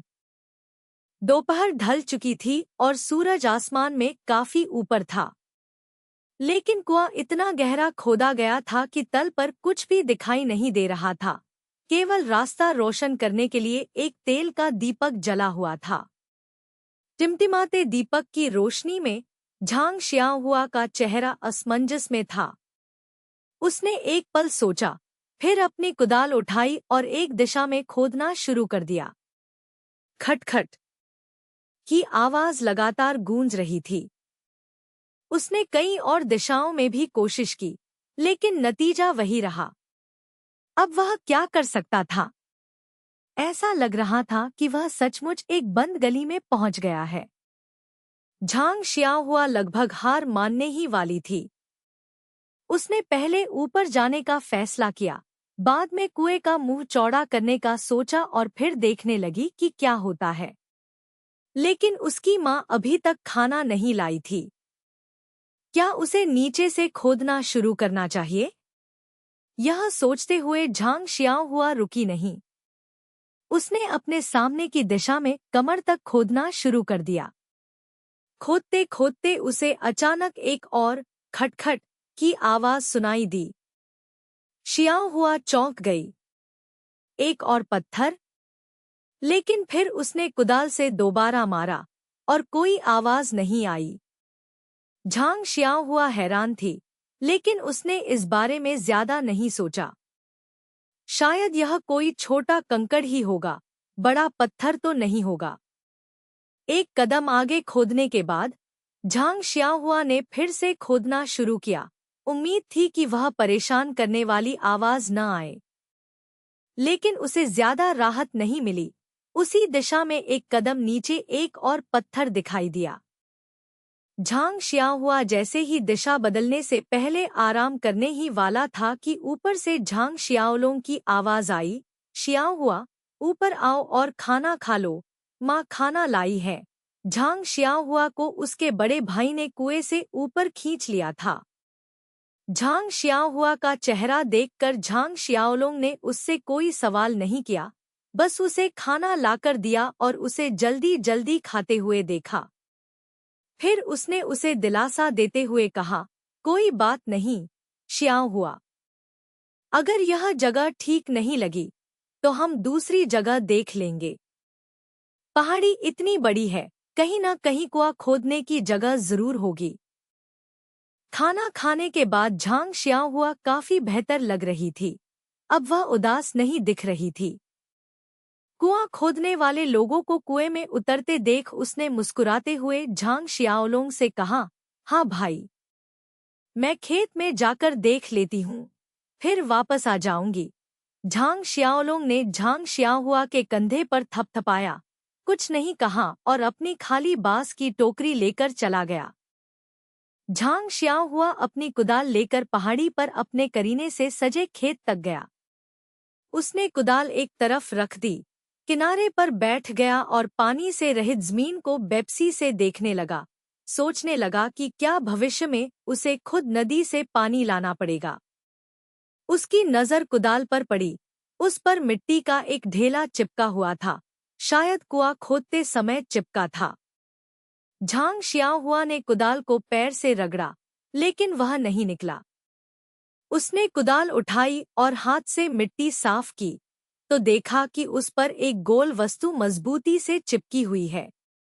झांग शियाओहुआ ने अपना सिर झुकाया, यह सोचते हुए कि कुआं खोदते समय जो खटखट की आवाज आई थी, वह शायद कुदाल के इस छल्ले से टकराने की थी। कोई आश्चर्य नहीं कि कोई आवाज नहीं आई, यह कुदाल पर चिपका हुआ था। झांग शियाओहुआ ने छल्ले को हटाने की कोशिश की, एक शाखा से उसे खुरचने की कोशिश की और एक पत्थर से धीरे से ठोका, लेकिन कुछ नहीं हुआ। अगर वह इसे चट्टानी टीले से नीचे गिराने की कोशिश करता तो शायद निकल जाता, लेकिन इस बात की कोई गारंटी नहीं थी कि वह टूटेगा नहीं। वह इस चीज को कुएं में खोदने के लिए नीचे नहीं ले जा सकता था, इसलिए झांग शियाओहुआ फिर से असमंजस में पड़ गया। आखिरकार झांग शियाओहुआ ने हिम्मत जुटाई, अपनी आधी ताकत लगाकर कुदाल को उठाया और चट्टानी टीले पर पटक दिया। एक जोरदार खटखट की आवाज हुई, लेकिन न तो छल्ला टूटा और न ही कुदाल से गिरा। झांग शियाओहुआ ने अपनी पूरी ताकत लगाकर कई बार पटका और आखिरकार उसे निकालने में कामयाब हो गया। वह रहस्यमय छल्ला टूटा नहीं था, वह काफी मजबूत लग रहा था। झांग शियाओहुआ ने अंगूठी उठाई और अपने कपड़ों से उस पर जमी धूल साफ की। तब उसे साफ दिखाई दिया कि यह एक कंगन था, लगभग 2 उंगल चौड़ा, एकदम काला, बिना किसी डिजाइन के और चपटा। उसे नहीं पता था कि यह किस चीज से बना है। जैसे ही झांग शियाओहुआ इसे और करीब से देखने वाली थी, तभी उसे ढलान से झांग शियाओलोंग की खुशी भरी आवाज सुनाई दी, शियाओहुआ, जल्दी आओ, जल्दी आओ। उम्मीद है। यह सुनकर झांग शियाओहुआ खुशी से उछल पड़ी और मिले हुए कंगन के बारे में सब कुछ भूल गई। उसने लापरवाही से उसे अपनी जेब में डाला, अपना फावड़ा उठाया और पहाड़ी से नीचे भाग गई। उसे इस बात का बिल्कुल भी एहसास नहीं था कि कंगन को पकड़ने पर वह कितनी हल्की और नाजुक महसूस हो रही थी। जब झांग शियाओहुआ ढलान के नीचे पहुंची, तो उसने झांग शियाओलोंग और झांग शियाओहू के चेहरों पर मुस्कान देखी और झांग काई के चेहरे पर थोड़ी उदासी। झांग शियाओलोंग की बात सुनकर उसे समझ आया कि कुएं की तलहटी सिर्फ पत्थरों की परत नहीं थी और पत्थर भी ज्यादा बड़े नहीं थे। वे कुएं का मुंह चौड़ा करके पत्थरों को हटा सकते थे, लेकिन इसके लिए कम से कम 3 चरणों की जरूरत होती। कुएं का मुंह चौड़ा करने का मतलब था ज्यादा मिट्टी खोदना, जिसमें ज्यादा समय और पैसा लगता। हालांकि कम से कम उन्हें नई जगह नहीं चुननी पड़ी, नया कुआं नहीं खोदना पड़ा और जमीन की सिंचाई के लिए पानी नहीं लाना पड़ा, इसलिए यह एक अच्छी बात थी। तीनों बच्चों के खुश चेहरे देखकर सिर्फ झांग काई मन ही मन चिंतित थी। और उम्मीद कर रही थी कि ऐसे पत्थर दोबारा न आए। अगर ऐसा कुछ और बार हुआ तो कुआं दोबारा खोदना पड़ सकता था। दोपहर का काम अपेक्षाकृत आसान था। कुआं खोदने वालों ने पत्थरों के आकार के आधार पर कुएं के मुंह को दोबारा नापा, उसे बड़ा करने की योजना बनाई और फिर से खुदाई शुरू कर दी। इस छोटी सी रुकावट के बाद सभी लोग व्यवस्थित ढंग से काम पर लौट आए। उस शाम खाना खाने के बाद जब झांग शियाहुआ घर लौटा तो सोने से पहले उसने अपनी कलाई पर बंधे कंगन के बारे में सोचा भी नहीं। कपड़े उतारते समय वह गिर गया और तब उसे याद आया। हालांकि दिन भर की थकान के कारण वह बहुत थका हुआ था, इसलिए उसने इस बारे में ज्यादा नहीं सोचा। उसने बस उसे तकिए के नीचे दबा दिया और गहरी नींद में सो गया। उस रात झांग परिवार के घर में सब कुछ पहले जैसा ही था। तेल का दीपक जल्दी बुझ गया था और हवा से बाड़ का फाटक हिल रहा था। मिट्टी की दीवार पर सूखी घास भी हवा से थरथरा रही थी, हल्की हल्की लहरा रही थी।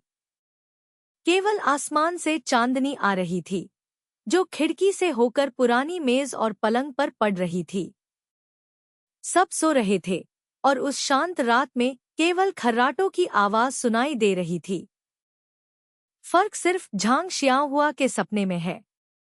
उसका सपना अब पहले जैसा नहीं रहा, बल्कि प्रकाश का एक चकाचौंध भरा प्रदर्शन है। सांस की तरह प्रकाश उठता और गिरता है, चमकता और गतिमान रहता है।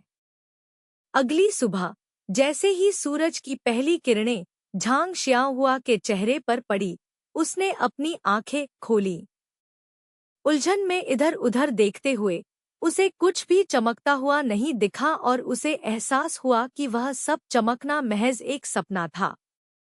उसने निराशा से सिर हिलाया और वापस सोने की तैयारी करने लगा। लेकिन तभी उसे एहसास हुआ कि उसके दोनों बड़े भाइयों के खर्राटे लेने की आवाज के कारण उसे नींद नहीं आ रही थी। वह पूरी तरह जाग चुका था। अनिच्छा से ही सही, वह उठा और कपड़े पहने। जब झांग शियाहुआ आंगन में आई तो उसने अपनी माँ को चूल्हे पर खाना बनाते देखा। इसलिए वह चेहरा धोने के लिए कोने में स्थित कुएं से पानी लेने चली गई। झांग शियाहुआ को बाहर आते देख गो सुफेई बहुत हैरान हुई। उसने कहा, शियाहुआ, तुम इतनी जल्दी क्यों उठ गई? कल पूरे दिन थकी हुई थी। आज थोड़ा और सो लो। काम शुरू करने में अभी काफी समय है।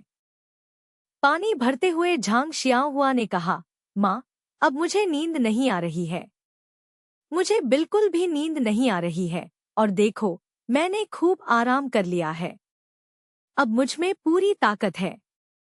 मैं कुदाल के एक ही वार से उस चट्टान को तोड़ सकता हूँ।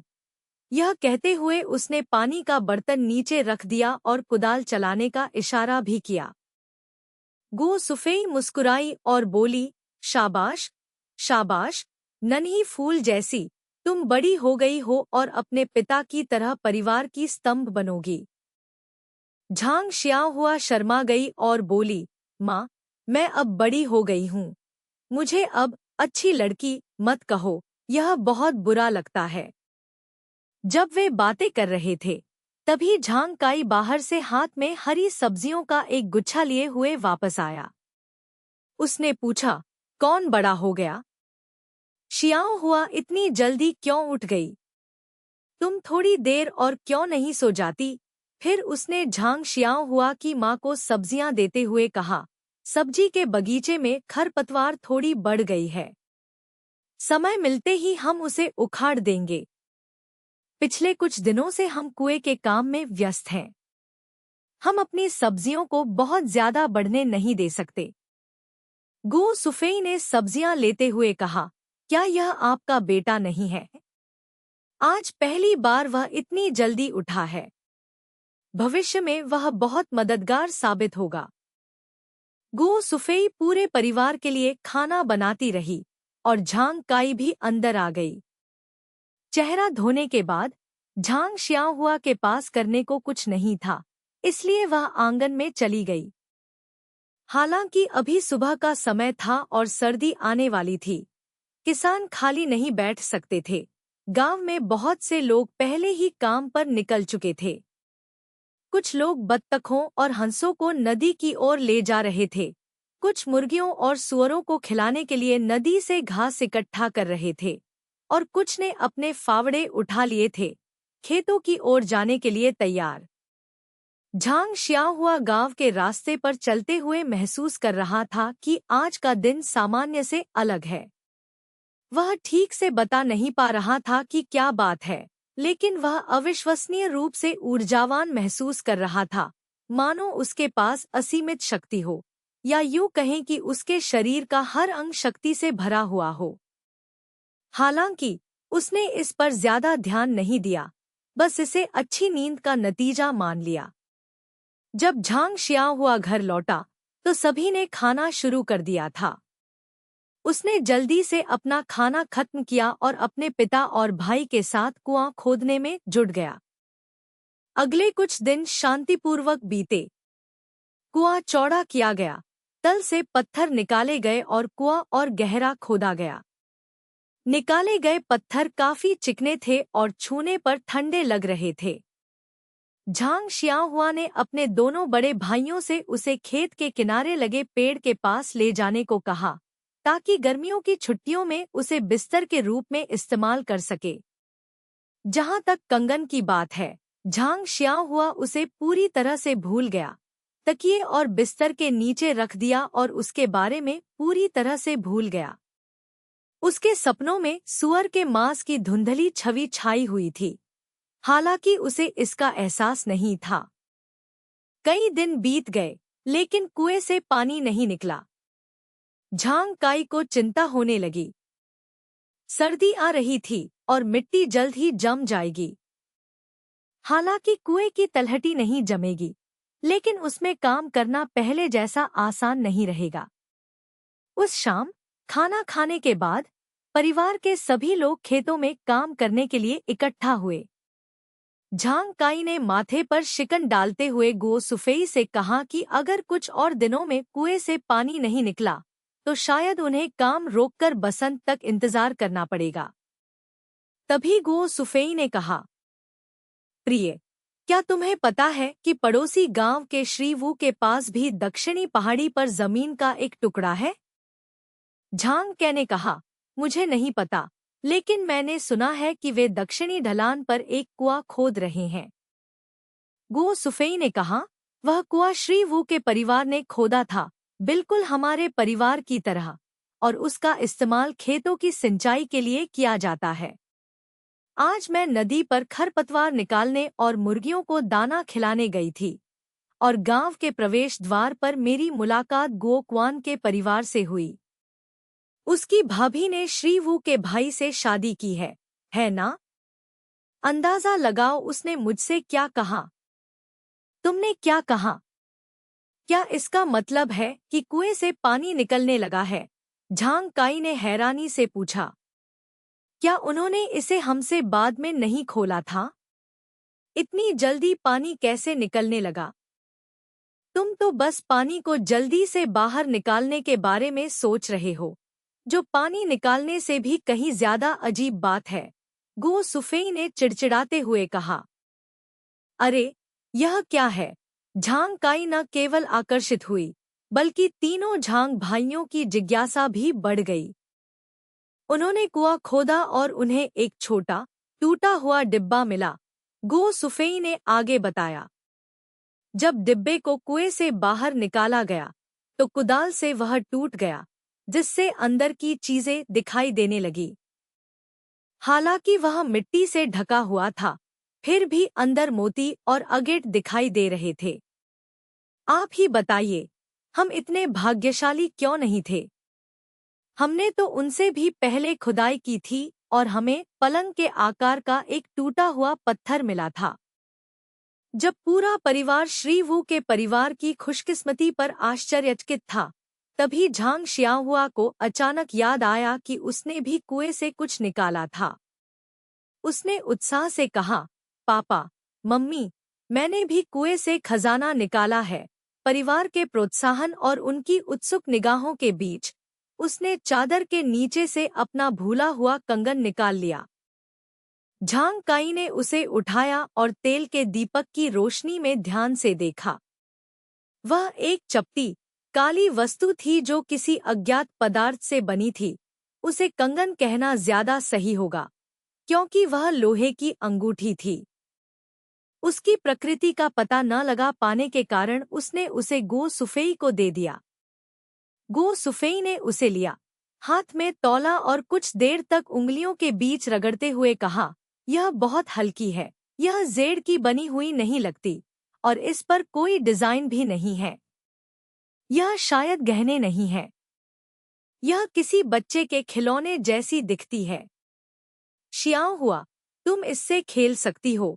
झांग शियाओहुआ ने उसे बेमन से लिया और अपने दोनों बड़े भाइयों को दिखाया, मानो मोती या अगेट न मिलने की गलती उसी की हो। कंगन दोनों बड़े भाइयों के हाथों में घूमता रहा, फिर उसे झांग शियाओहुआ को सौंप दिया गया।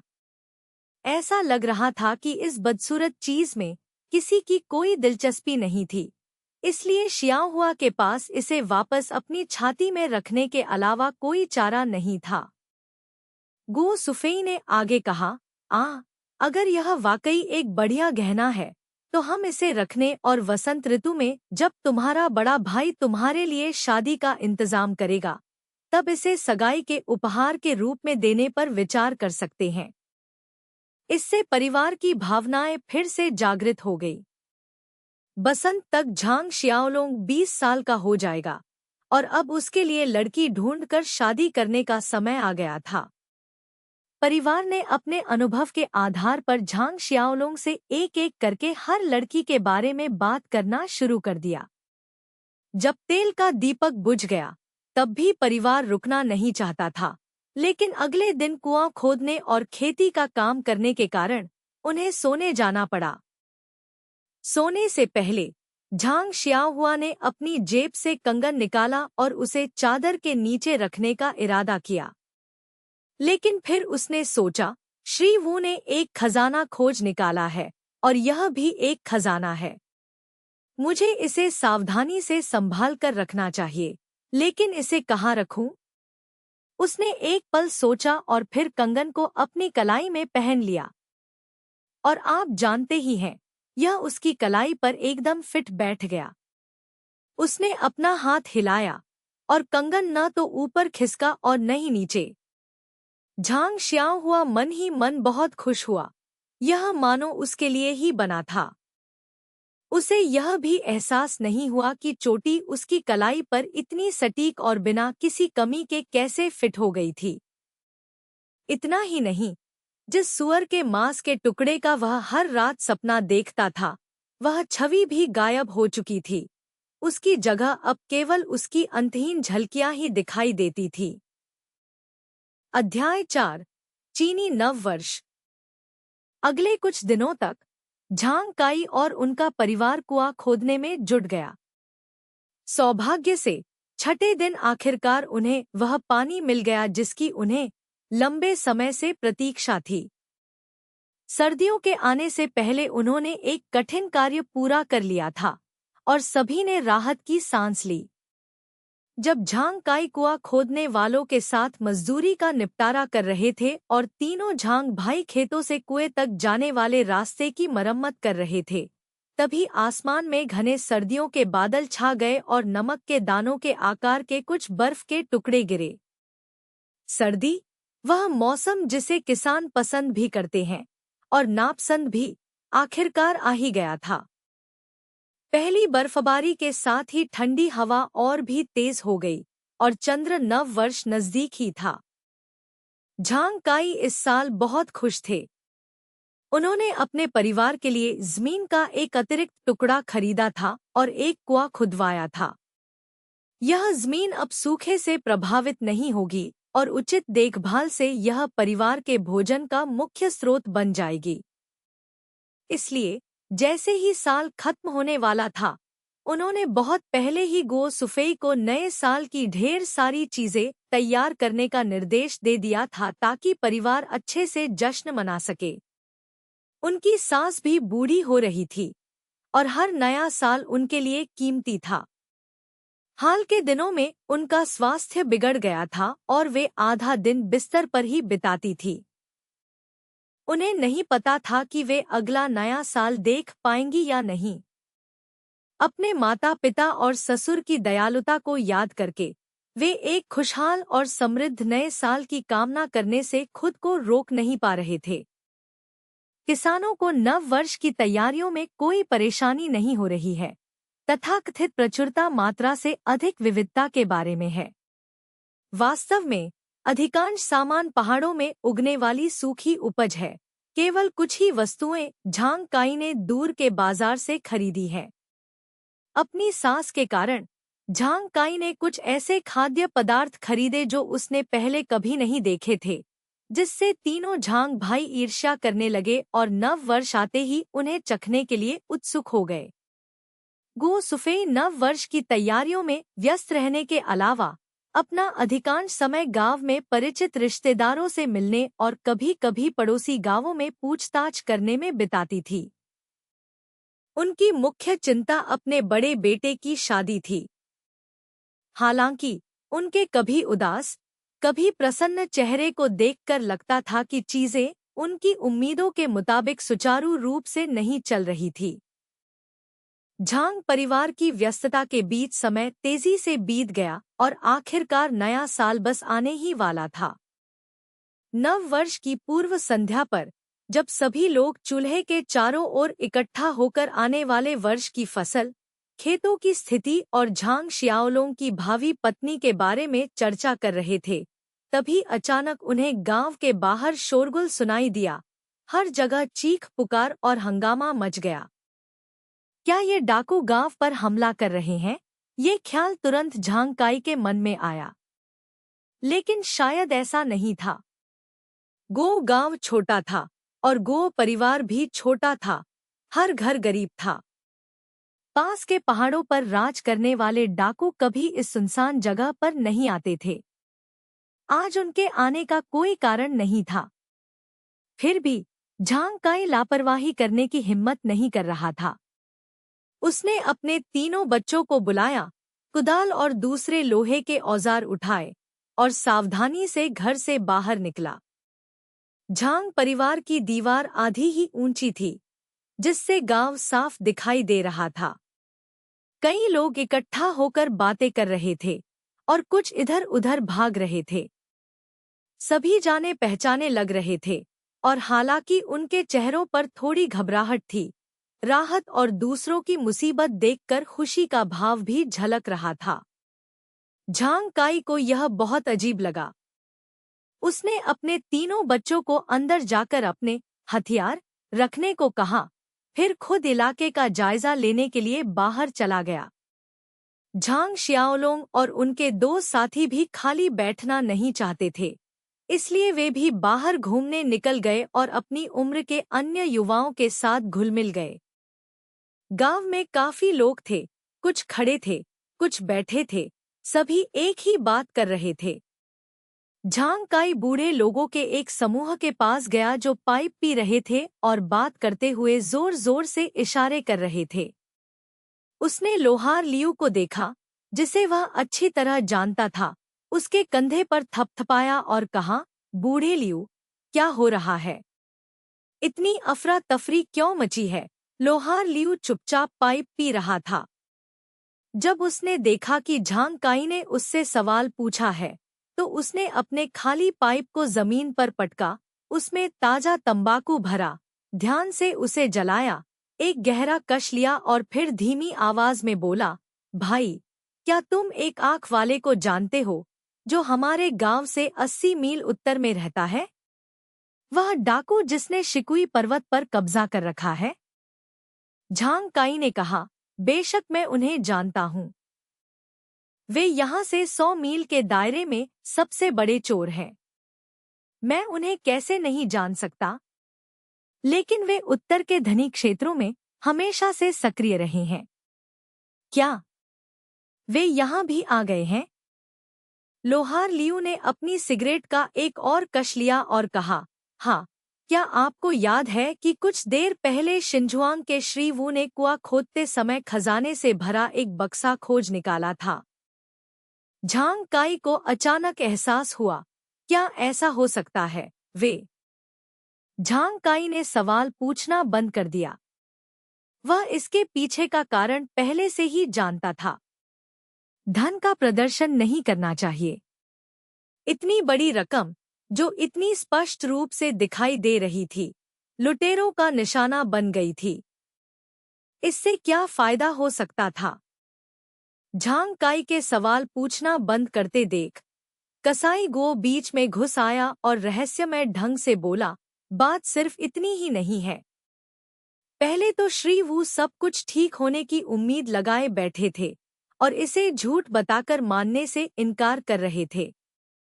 लेकिन वन आई ने श्री वू के पूरे परिवार को, जिसमें दर्जनों लोग थे, पैतृक भवन में ले जाकर उनके घर को लूटने के लिए आदमी भेजे। उन्हें तहखाने और कुएं की तलहटी में खजाने का ढेर मिला। वन आई श्री वू के धोखे से क्रोधित हो गया, इसलिए उसने वो परिवार के पैतृक भवन में आग लगा दी। दर्जनों लोग मारे गए और एक भी नहीं बच पाया। सौभाग्य से शिनगांव हमसे थोड़ा बेहतर स्थिति में है, वहां सब गरीब हैं, इसलिए वन आई ने दूसरों के लिए ज्यादा मुश्किलें खड़ी नहीं की। जब ये लुटेरे गए तो उन्होंने चिल्लाकर ग्रामीणों को चेतावनी भी दी कि वे सावधान रहें और अधिकारियों को सूचना न दें, वरना वे शिनगांव के सभी लोगों को अपने साथ दफना देंगे। लोहार लियू ने कहा, बदकिस्मती कभी भी आ सकती है। कुछ ही दिन पहले मुझे लगा था कि मैं बहुत अमीर हो गया हूँ और अब मेरा पूरा परिवार तबाह हो गया है। यह बहुत दुखद है। कसाई गुओ ने आगे कहा, नहीं, पूरा परिवार खत्म नहीं हुआ। श्री वू की भाभी कल अपने माता पिता से मिलने हमारे गांव गई थी, लेकिन आज वापस नहीं आई। इस तरह वह इस विपत्ति से बच गईं। अभी अभी किसी ने खबर दी और तभी उन्हें इस त्रासदी के बारे में पता चला।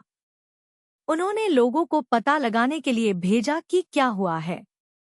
इसके अलावा संदेशवाहक के अनुसार जब डाकू गए तो वे एक महिला को अपने घोड़े पर घसीटकर ले गए।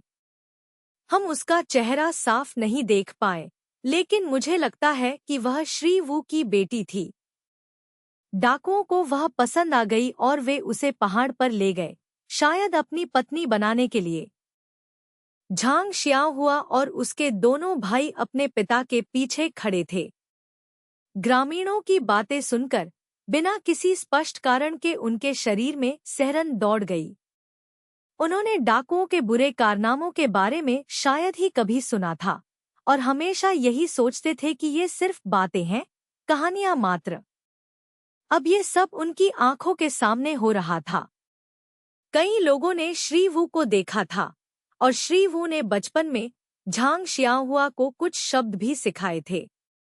अब वे जा चुके थे, जलकर राख हो चुके थे। हालांकि उन्होंने इसे अपनी आंखों से नहीं देखा था, फिर भी उनके मन में दुख और भय भर गया था। झांग शियाहुआ ने अनजाने में अपनी बाईं कलाई पर बंधे कंगन को रगड़ा और मन ही मन सोचा, शुक्र है जो मैंने खोदा है वो कोई असली खजाना नहीं है। अगर होता भी तो मैं किसी को नहीं बताता, कहीं ऐसा न हो कि इससे मुझ पर और मेरे परिवार पर विपत्ति आ जाए। कहावत, आम आदमी निर्दोष होता है लेकिन खजाना रखना गुनाह है। यह कठोर सत्य उस नौजवान के दिल में गहराई से बैठा हुआ था। तीनों भाइयों ने झांग काई से कहा कि वे शिनजुआंग जाकर देखना चाहते हैं कि वहां क्या हो रहा है, लेकिन झांग काई सहमत नहीं हुए। आखिरकार नया साल नजदीक आ रहा था और ऐसी खूनी आपदा का सामना करना आने वाले साल में उनके भाग्य के लिए बहुत बुरा होता। इसके अलावा शिनजुआंग में वो परिवार अब राख के ढेर में तब्दील हो चुका था और वह भयावह दृश्य देखना बहुत डरावना था। उन्होंने अनुमान लगाया कि सरकारी अधिकारी शायद अब तक वहां पहुंच चुके होंगे और वहां जाना उनके लिए बहुत बड़ी मुसीबत खड़ी कर सकता था। उनकी बातचीत के बीच ग्रामीण तितर बितर हो गए। आखिरकार उनका अपना जीवन समाप्त हो चुका था और हर किसी को अपना जीवन जीना था। अपने काम से काम रखना का सिद्धांत तो किसान भी समझते थे। रात हो चुकी थी और उनका नया साल तेजी से नजदीक आ रहा था। अब समय था कि वे अपने विचारों को इकट्ठा करें और अपने अपने कामों में लग जाएं। झांग काई और उसके 3 बच्चे घर लौटे तो उन्होंने देखा कि उनकी सास और गो सुफेई चूल्हे के पास बैठकर खुद को गर्म कर रही थी। उन्होंने उन्हें शिनझुआंग में हुई घटना के बारे में बताया। दोनों महिलाएं भयभीत हो गईं और ईश्वर से प्रार्थना करने लगी कि मृतकों की आत्माएं शीघ्र ही पुनर्जन्म लें और उनके परिवार को फिर कभी ऐसी विपत्ति का सामना न करना पड़े। जब घर में पूरी तरह अंधेरा हो गया और तेल के दीपक जल रहे थे, तब भी झांग शियाहुआ की दादी बुदबुदा रही थी, विपदा किसी भी क्षण आ सकती है, विपदा किसी भी क्षण आ सकती है। इस साल गो गांव में नव वर्ष पहले की तुलना में कहीं कम जीवंत था। रात के अंधेरे में केवल बच्चे ही लालटेन से खेल रहे थे, दुनिया की कठोर वास्तविकताओं से बेखबर अपनी स्वाभाविक प्रवृत्ति में लिप्त थे। झांग काई के परिवार सहित अधिकांश ग्रामीणों ने नव वर्ष की पूर्व संध्या पर शानदार भोजन का आनंद लेने और पिछले वर्ष की कठिनाइयों को दूर करने के बाद एक सुखद और खुशहाल नव वर्ष की कामना की, लेकिन उनके दिलों में उदासी की एक झलक थी। श्री वू की दुर्दशा और इस स्वार्थी दुनिया के बारे में सोचते हुए वे खुद को कटिंग ब्लॉक पर मछली की तरह महसूस कर रहे थे। विशाल दुनिया को देखते हुए यह समझ नहीं पा रहे थे कि अपने परिवारों की सुरक्षा कैसे करें। नव वर्ष की पूर्व संध्या, जो चहल पहल से भरी होनी चाहिए थी, खामोशी से गुजरी। मुझे आश्चर्य है कि क्या अन्य ग्रामीणों ने सुख, आनंद, अच्छी फसल या मिठास के सपने देखे होंगे, लेकिन झांग शियाहुआ के सपने क्षणिक थे और वे क्षणिक सपने भी कुछ हद तक स्पष्ट प्रतीत हुए। किसानों के लिए नव वर्ष वास्तव में बहुत सरल होता है। एक दूसरे को नव वर्ष की शुभकामनाएं देने के अलावा दूर स्थित लुझेन कस्बे में लगने वाला बाजार ही एकमात्र आकर्षण होता है। नव वर्ष के तीसरे दिन से ही लुझेन की एक गली चहल पहल भरे बाजार में बदल जाती है, जहां आसपास के सभी गांवों के लोग इकट्ठा होते हैं। हर कोई नए कपड़े पहनता है, अपने परिवार को साथ लाता है और नव वर्ष के उत्सव में शामिल होने के लिए अपने पर्स में थोड़े बहुत पैसे लेकर आता है। झांग काई के परिवार में गो सुफेई को छोड़कर, जिन्हें झांग शियाहुआ की नानी की देखभाल के लिए घर पर रहना पड़ा, झांग काई अपने 3 बच्चों को लेकर लुझेन के बाजार गए थे। लुझेन गोझुआंग से लगभग 30 ली दक्षिण में स्थित है। लुझेन में वैसे भी बहुत कम गलियां हैं और आम तौर पर यहाँ चहल पहल नहीं रहती, लेकिन नए साल के जश्न के चलते सभी ने अपनी दबी हुई ऊर्जा को खुलकर बाहर निकाला और लुझेन की एक गली लोगों से भर गई। उत्तर दक्षिण दिशा में फैली यह गली काफी चौड़ी थी, मानो लुझेन की मुख्य सड़क हो।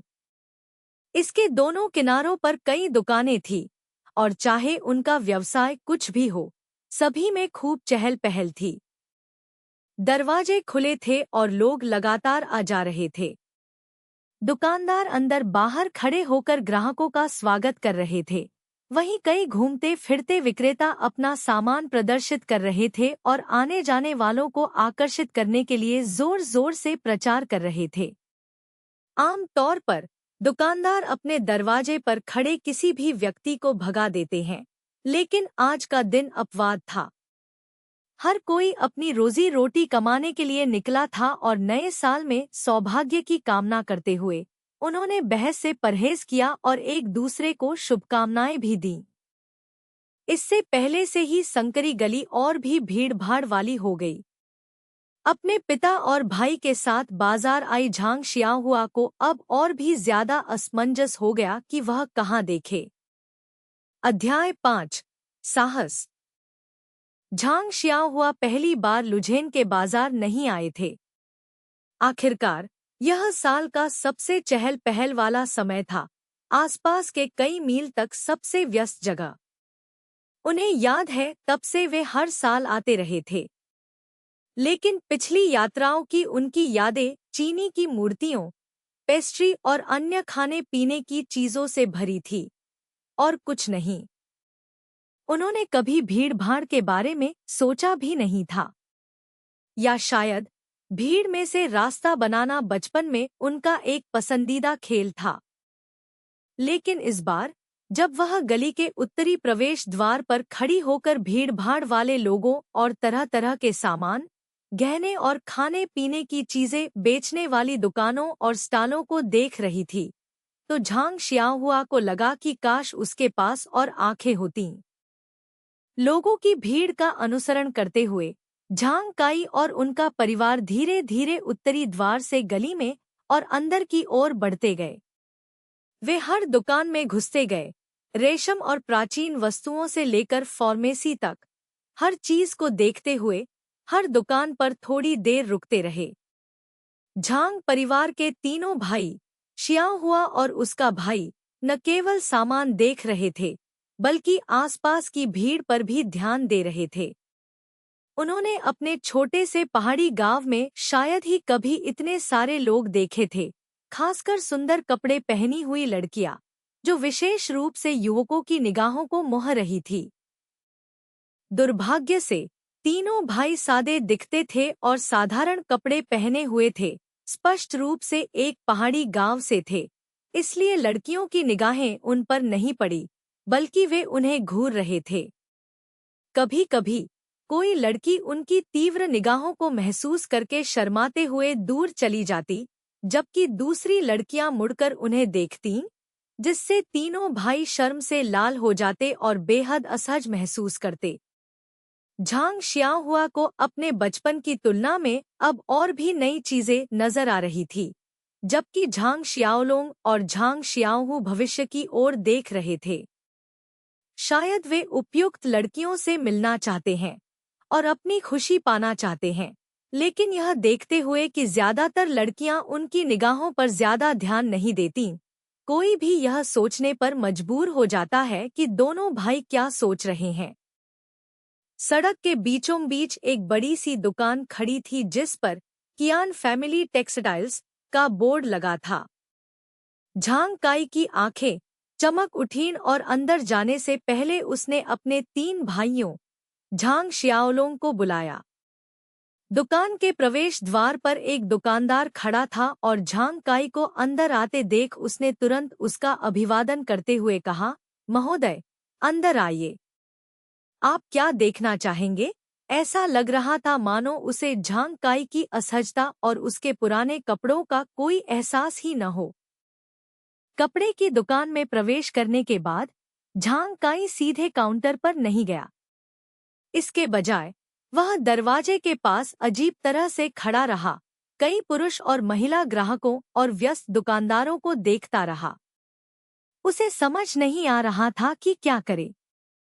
दुकानदार की अभिवादन सुनकर वह अपनी तंद्रा से बाहर आया और शर्माते हुए बोला, ठीक है, मैं बच्चों के लिए कुछ कपड़े और माँ के लिए कुछ कपड़ा ले लूंगा। उसके बोलते ही झांग शियाओलोंग और उसके दो भाई भी अंदर आ गए। वे शायद ही कभी इतनी बड़ी दुकान में आते थे। वे पहले तो बस देख रहे थे, लेकिन अब जब वे वास्तव में कुछ खरीदने जा रहे थे, तो उन्हें समझ नहीं आ रहा था कि क्या कहें और वे सभी थोड़े झिझक रहे थे। हालांकि दुकानदार को इसकी आदत थी और उसने मुस्कुराते हुए उनका स्वागत किया और कहा, कृपया इधर आइए और देखिए कि क्या आपको कोई उपयुक्त कपड़ा मिलता है। बोलते बोलते वह उन्हें काउंटर के एक कोने में ले गई और वहां प्रदर्शित कपड़े दिखाने लगी। यह कोना अपेक्षाकृत कम भीड़-भाड़ वाला था। दो समूह पहले ही आ चुके थे। एक समूह में दो युवतियां थीं, जो सिर झुकाए रंग चुन रही थीं। दूसरा समूह एक छोटे बच्चे सहित 3 सदस्यों का परिवार था, जिन्होंने अपने कपड़े चुन लिए थे और दुकानदार उन्हें लपेटने के लिए कह रहा था। काउंटर का बाकी हिस्सा चमकीले रंगों के रेशम और अन्य उत्तम कपड़ों से भरा हुआ था, जिनके चारों ओर सजे धजे लोग टिप्पणी करते और कपड़े चुनते हुए खड़े थे। ऐसा लग रहा था कि दुकानदार अच्छी तरह से प्रशिक्षित थे और अपने ग्राहकों की जरूरतों को समझते थे। झांग परिवार के पहनावे से यह स्पष्ट था कि वे टिकाऊ और सुंदर कपड़े चाहते थे, न कि केवल भड़कीले। हालांकि दुकानदार ने बड़ी मेहरबानी करते हुए झांग काई और उनके साथी को सही जगह तक पहुंचाया, फिर भी झांग काई परेशान दिख रहे थे। पहले जब भी वे इस तरह की कपड़ों की दुकानों पर आते थे, तो उनकी पत्नी ही सब कुछ तय करती थी। किस स्टाइल और रंग के कपड़े खरीदने हैं, यह उनके लिए कभी कोई मायने नहीं रखता था। इस बार, क्योंकि उनकी पत्नी अपने बच्चे की नानी के साथ घर पर थी, इसलिए झांग काई को ही आने की इजाजत मिली थी। उन्होंने इस बारे में ज्यादा सोचा नहीं था और अब दुकान के अंदर पहुंचकर उन्हें समझ नहीं आ रहा था कि क्या खरीदे। दुकानदार के परेशान चेहरे को देखकर झांग शियाओलोंग को अचानक एक विचार आया। वह आगे बढ़े और दुकानदार से बोले, हम पहले देख लेते हैं, आप बाकी ग्राहकों को देख लीजिए। दुकानदार के जाने के बाद झांग काई ने अफसोस जताते हुए कहा, देखो मेरी गलती। निकलने से पहले मैंने तुम्हारी माँ से यह भी नहीं पूछा कि उन्हें किस तरह का कपड़ा चाहिए। अब देखो क्या हुआ, हम जैसे बड़े आदमी खाली हाथ लौट रहे हैं। संयोगवश जो दो लड़कियां पहले कपड़े चुन रही थी, उनमें से लंबी वाली झांग शियाओलोंग के पीछे से गुजर रही थी। उसने काउंटर से गहरे नीले रंग का एक कपड़ा उठाया और झांग काई की बातें सुन ली। वह अपनी साथी के पास वापस गई, झांग शियाओलोंग की तरफ फिर से देखा और कुछ देर तक आपस में बात करने के बाद झांग काई के पास आकर बोली, अंकल, मुझे आपसे कुछ बात करनी है। झांग काई ने हैरानी से पूछा, क्या बात है युवती? लंबी लड़की ने कहा, अंकल, मैं अपने भाई के लिए कमीज चुनने ही वाली थी, पर वो आया ही नहीं। मुझे लगता है उसका कद इस सज्जन के बराबर ही है। क्या वो कमीज पहनने में मेरी मदद कर सकते हैं? मैंने सुना है कि आपके पास कपड़ा नहीं है और न ही कोई ऐसा व्यक्ति है जिससे आप सलाह ले सकें। बदले में मैं और मेरी बहन भी आपको अपनी राय दे सकते हैं। झांग काई बेहद खुश हुआ। उसने अपनी जांघ पर थपथपाया और कहा, बहुत बढ़िया, बहुत बढ़िया। इसलिए झांग शियाओलोंग ने कुछ देर के लिए कपड़े टांगने वाले हैंगर की तरह काम किया, दोनों लड़कियों को कई पोशाकें आजमाने में मदद की और आखिरकार उन्हें अपनी पसंद की पोशाक मिल गई। झांग काई की इच्छा पूरी करना तो और भी आसान था। दोनों लड़कियों द्वारा चुने गए कपड़े और रंग झांग काई और उनके परिवार को बहुत पसंद आए और यहाँ तक कि दुकानदार ने भी लड़कियों की पसंद की तारीफ की। झांग शियाओलोंग को बस इस बात से निराशा हुई कि जब तक दुकानदार ने कपड़े लपेटना खत्म किया, तब तक दोनों लड़कियां जा चुकी थीं और वह उनके नाम तक नहीं जान पाया था। निराश होकर झांग शियाओलोंग कपड़ा लेकर झांग काई के पीछे पीछे चलने लगा। जैसे ही वे सड़क किनारे की दुकानों में खेती के औजार देखने वाले थे, अचानक उन्हें घंटों और ढोलों की आवाज सुनाई दी। यह सुनकर झांग शियाहुआ ने उत्साह से कहा, पिताजी, जल्दी कीजिए, शो शुरू होने वाला है। चलिए इसे देखने चलते हैं। जैसे ही झांग शियाहुआ ने झांग काई को पुकारा, बाजार में मौजूद भीड़ ने भी घंटा सुना और दौड़ पड़ी। झांग काई ने झट से शियाओलोंग और शियाहू को बुलाया और लोगों की भीड़ के साथ चल पड़ा। लुझेन में नव वर्ष के उपलक्ष्य में बाजार के एक कोने में एक बड़ा मंच स्थापित करने की परंपरा है, जहां बाजार बंद होने तक प्रतिदिन एक अलग ओपेरा मंडली प्रस्तुति देती है। मनोरंजन की कमी से जूझ रहे किसानों के लिए यह नव वर्ष समारोह का एक मुख्य आकर्षण होता है। इसीलिए शियाहुआ इतनी खुश है। जब झांग काई का परिवार मंच पर पहुंचा, तब तक कार्यक्रम शुरू हो चुका था। वहां 3 कतारों में भीड़ जमा हो चुकी थी। सौभाग्य से मंच इतना ऊंचा था कि आगे खड़े लोगों से उनका नजारा बाधित नहीं हुआ। हालांकि दर्शक बहुत थे, फिर भी वे ध्यान से सुन रहे थे, मानो अपनी सांसें थामे हुए हों। दुकान में पहले हुए शोरगुल और अव्यवस्था के विपरीत यह नाटक एक लोकप्रिय लोक कथा थी और सभी ने इसे बड़े चाव से देखा। झांग शियाओलुंग धीरे धीरे अपने पहले के पछतावे को भूल गया। जब सब लोग उत्साह में डूबे हुए थे, तभी अचानक मंच के दूसरी तरफ शोर मचने लगा, जो धीरे धीरे बढ़ता गया। हालांकि आसपास बहुत सारे लोगों के कारण साफ सुनाई देना मुश्किल था। लेकिन झांग शियाओहुआ ने एक लड़की की आवाज पहचान ली। क्या यह उसके गांव की कोई जानी पहचानी लड़की थी?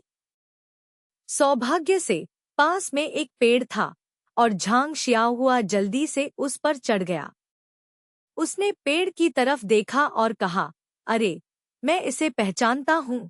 उसने झांग शियाओलुंग को चिल्लाकर कहा, भाई, यह वही बहन है जिसने कपड़े चुनने में हमारी मदद की थी। वह मुसीबत में है। यह सुनकर झांग शियाओलुंग को झांग काई से कुछ कहने का समय भी नहीं मिला। उसने झटपट अपने बगल के लोगों को धक्का दिया, भीड़ में से रास्ता बनाते हुए मंच के दूसरी ओर चल पड़ा। झांग काई ने भी जल्दी से झांग शियाओहू को अपने साथ खींच लिया। पेड़ से नीचे उतरी झांग शियाओहू को पुकारा और उसके पीछे पीछे चलने लगा। जब झांग शियाओलुंग आखिरकार भीड़ को चीरते हुए मंच के दूसरी तरफ पहुंचने में कामयाब हुआ, तो उसके सामने का दृश्य देखकर उसका खून खौल उठा। मंच एक ऊंची दीवार से सटा हुआ था। उस दीवार के नीचे 2 छोटी अकेली लड़कियां एक दूसरे को गले लगाए खड़ी थीं। उनके चेहरे लाल थे। उनके पास 2 छोटे बंडल पड़े थे, जिनमें से कपड़े के टुकड़े निकले हुए थे। संभवतः वे कपड़े जो उन्होंने अभी अभी कपड़े की दुकान से खरीदे थे। उनके सामने 2 छोटे मोटे आदमी चमकीले कपड़े पहने, हाथ में पंखे लिए खड़े थे। वे बुदबुदाते हुए लड़कियों को छू रहे थे, जिससे लड़कियां दीवार के नीचे इधर उधर भागने को मजबूर हो रही थी। उन 2 मोटे आदमियों के चारों ओर मोटे कपड़े पहने 7-8 लंबे हट्टे कट्टे नौकर खड़े थे, जो दर्शकों को अलग कर रहे थे। इनमें से कुछ डरावने दिखने वाले नौकर अपने युवा मालिकों के घिनौने कृत्यों को देखकर मुस्कुरा रहे थे, जबकि अन्य दर्शकों को घूर रहे थे और कभी-कभी किसी को अंदर आने से रोकने के लिए धमकी भरी निगाहें डाल रहे थे। हालांकि कई लोग हस्तक्षेप करना चाहते थे और उन 2 सताई जा रही गांव की लड़कियों की मदद करना चाहते थे, लेकिन वे नौकरों की दबदबे वाली उपस्थिति से डर गए और केवल नाराजगी से देखते रहे। वहां पहुंचकर झांग शियाओलुंग ने दृश्य देखा और सोचने लगा कि क्या करे। तभी उसने देखा कि गांव की लंबी लड़की दया और विनती भरी नजरों से उनकी ओर देख रही है।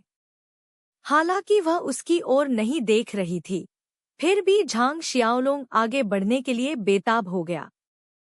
तभी पीछे से किसी ने झांग शियाओलुंग को खींच लिया। जब उसने पीछे मुड़कर देखा, तो पाया कि उसका परिवार भी वहां पहुंच गया है और झांग काई ने उसका हाथ पकड़ रखा है। झांग शियाओलुंग घबरा गया और बोला, पिताजी। झांग काई ने फुसफुसाते हुए कहा, शियाओलुंग, जल्दबाजी मत करो। हम इतने कम हैं कि उन्हें हरा नहीं सकते। झांग शियाओलुंग ने कहा, लेकिन अगर हम मदद नहीं करेंगे तो उन दोनों लड़कियों को तंग किया जाएगा। झांग शियाओहुआ ने भी कहा, हाँ पिताजी, उस महिला ने अभी हमारी मदद की। झांग काई ने कहा, बेशक मैं मदद कर सकता हूँ, लेकिन मदद करने के बजाय मैं खुद मुसीबत में नहीं पड़ सकता। उधर देखो, वो काले कपड़े पहने हुए आदमी जिसके हाथ में एक बड़ा सा चाकू है। अपने पिता की निगाहों का पीछा करते हुए तीनों झांग भाइयों ने नौकरों के बीच काले वस्त्र पहने एक हट्टे कट्टे आदमी को खड़ा देखा। उसके बाएं हाथ में एक बड़ा चाकू था उसने अपनी बाहों को छाती के सामने बांध रखा था और एक पेड़ से टेक लगाकर बैठा था। उसकी आंखें आधी बंद थी, मानो वह सो रहा हो। वह उन दोनों नाजायज बच्चों के अंगरक्षकों में से एक रहा होगा। ऐसा लगता है कि कई लोगों के आगे आने की हिम्मत न करने का एक बड़ा कारण अंगरक्षक के हाथ में मौजूद चाकू था। हमें क्या करना चाहिए? झांग शियाओलोंग थोड़ा चिंतित हो रहा था। झांग शियाओलोंग जैसे ही हिचकिचाया, ऊंची दीवार के दूसरी तरफ स्थिति और बिगड़ गई। दो छोटे हट्टे कट्टे युवकों ने दोनों गांव की लड़कियों को अलग कर दिया था और उन्हें जबरदस्ती दीवार के मोड़ के पास वाली गली की ओर घसीट रहे थे। झांग शियाओलोंग अब और बर्दाश्त नहीं कर सका। उसने झांग काई का हाथ झटक दिया और तेजी से उनकी ओर भागा। दुष्ट नौकरों का समूह, यह सोचकर कि उनके आसपास की भीड़ डर गई है और कोई तमाशा शुरू होने वाला है, सभी गली के करीब आ गए। उन्हें इस बात की बिल्कुल उम्मीद नहीं थी कि कोई इस समय दौड़ कर आएगा। झांग शियाओलोंग दोनों गांव की लड़कियों के पास पहुंचा। पहले उनकी बाहें पकड़ी और उन्हें अपनी ओर खींच लिया। भला ये दो छोटे हट्टे कट्टे युवक उसका मुकाबला कैसे कर सकते थे, जो दिन भर खेतों में काम करता था। उसने आसानी से उन्हें अपनी ओर खींच लिया। उनकी क्षणिक हिचकिचाहट का फायदा उठाते हुए झांग शियाओलोंग चिल्लाया, तुम लोग क्या कर रहे हो? दो छोटे कद के हट्टे कट्टे युवक अपने शिकार को छीने जाते देख क्रोधित हो उठे। उन्होंने एक दूसरे को देखा और उनमें से एक, जो नारंगी रंग के कपड़े पहने था, बोला, हम कुछ नहीं कर रहे हैं। तुम कौन हो? तुम्हें क्या चाहिए? झांग शियाओलोंग एक पल के लिए स्तब्ध रह गया, फिर बोला, मैं उनका चचेरा भाई हूं। तुम उन्हें क्यों खींच रहे हो?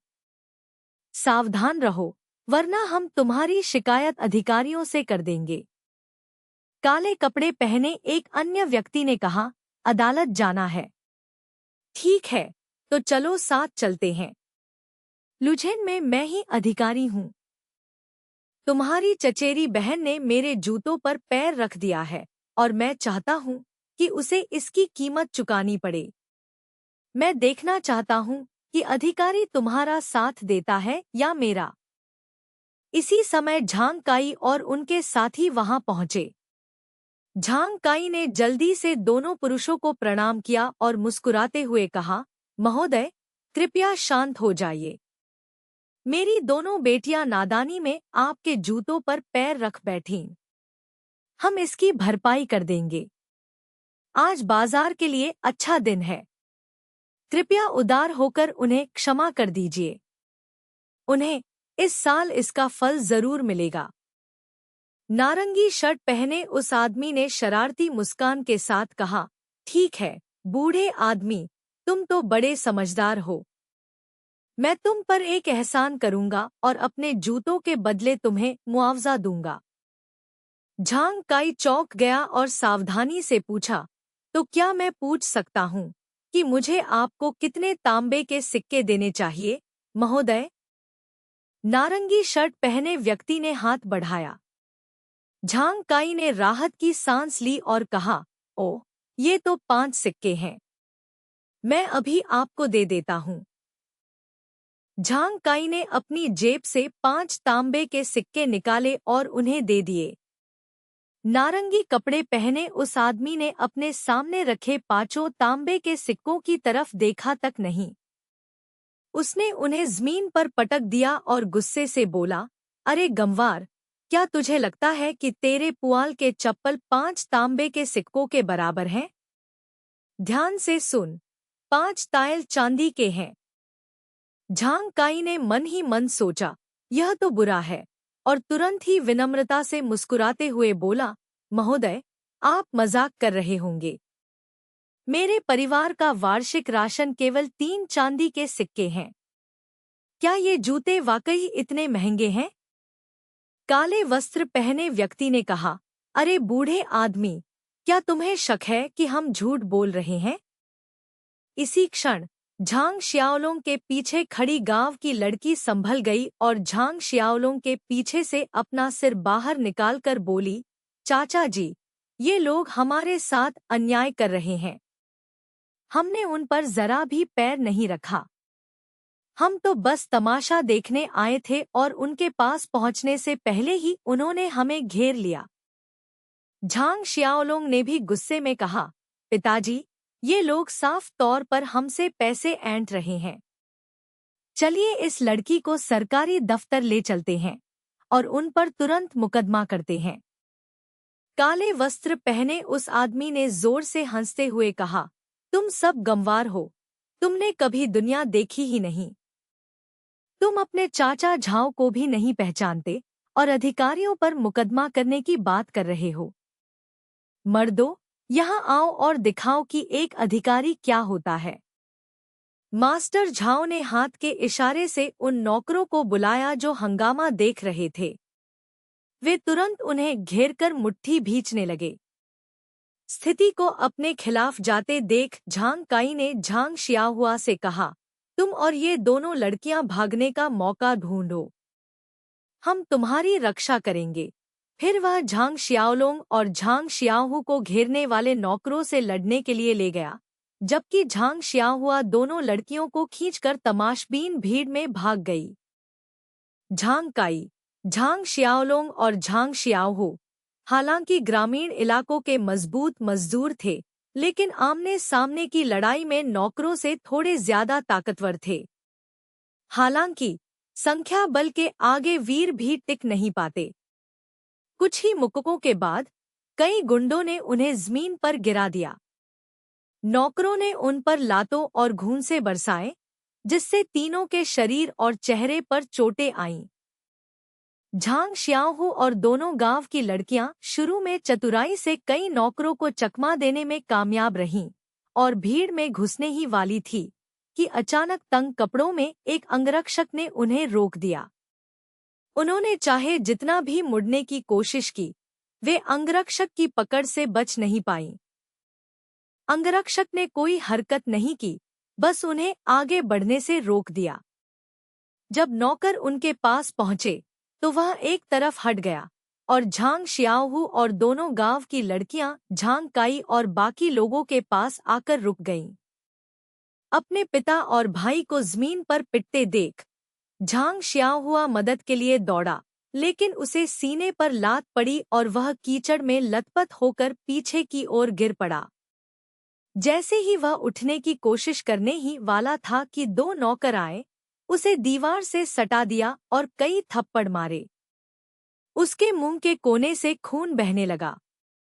झांग शियाहुआ की कम उम्र देखकर दोनों नौकरों ने उसे मारना बंद कर दिया और उसे हिलने डुलने से रोकने के लिए उसके शरीर को पकड़कर रखा।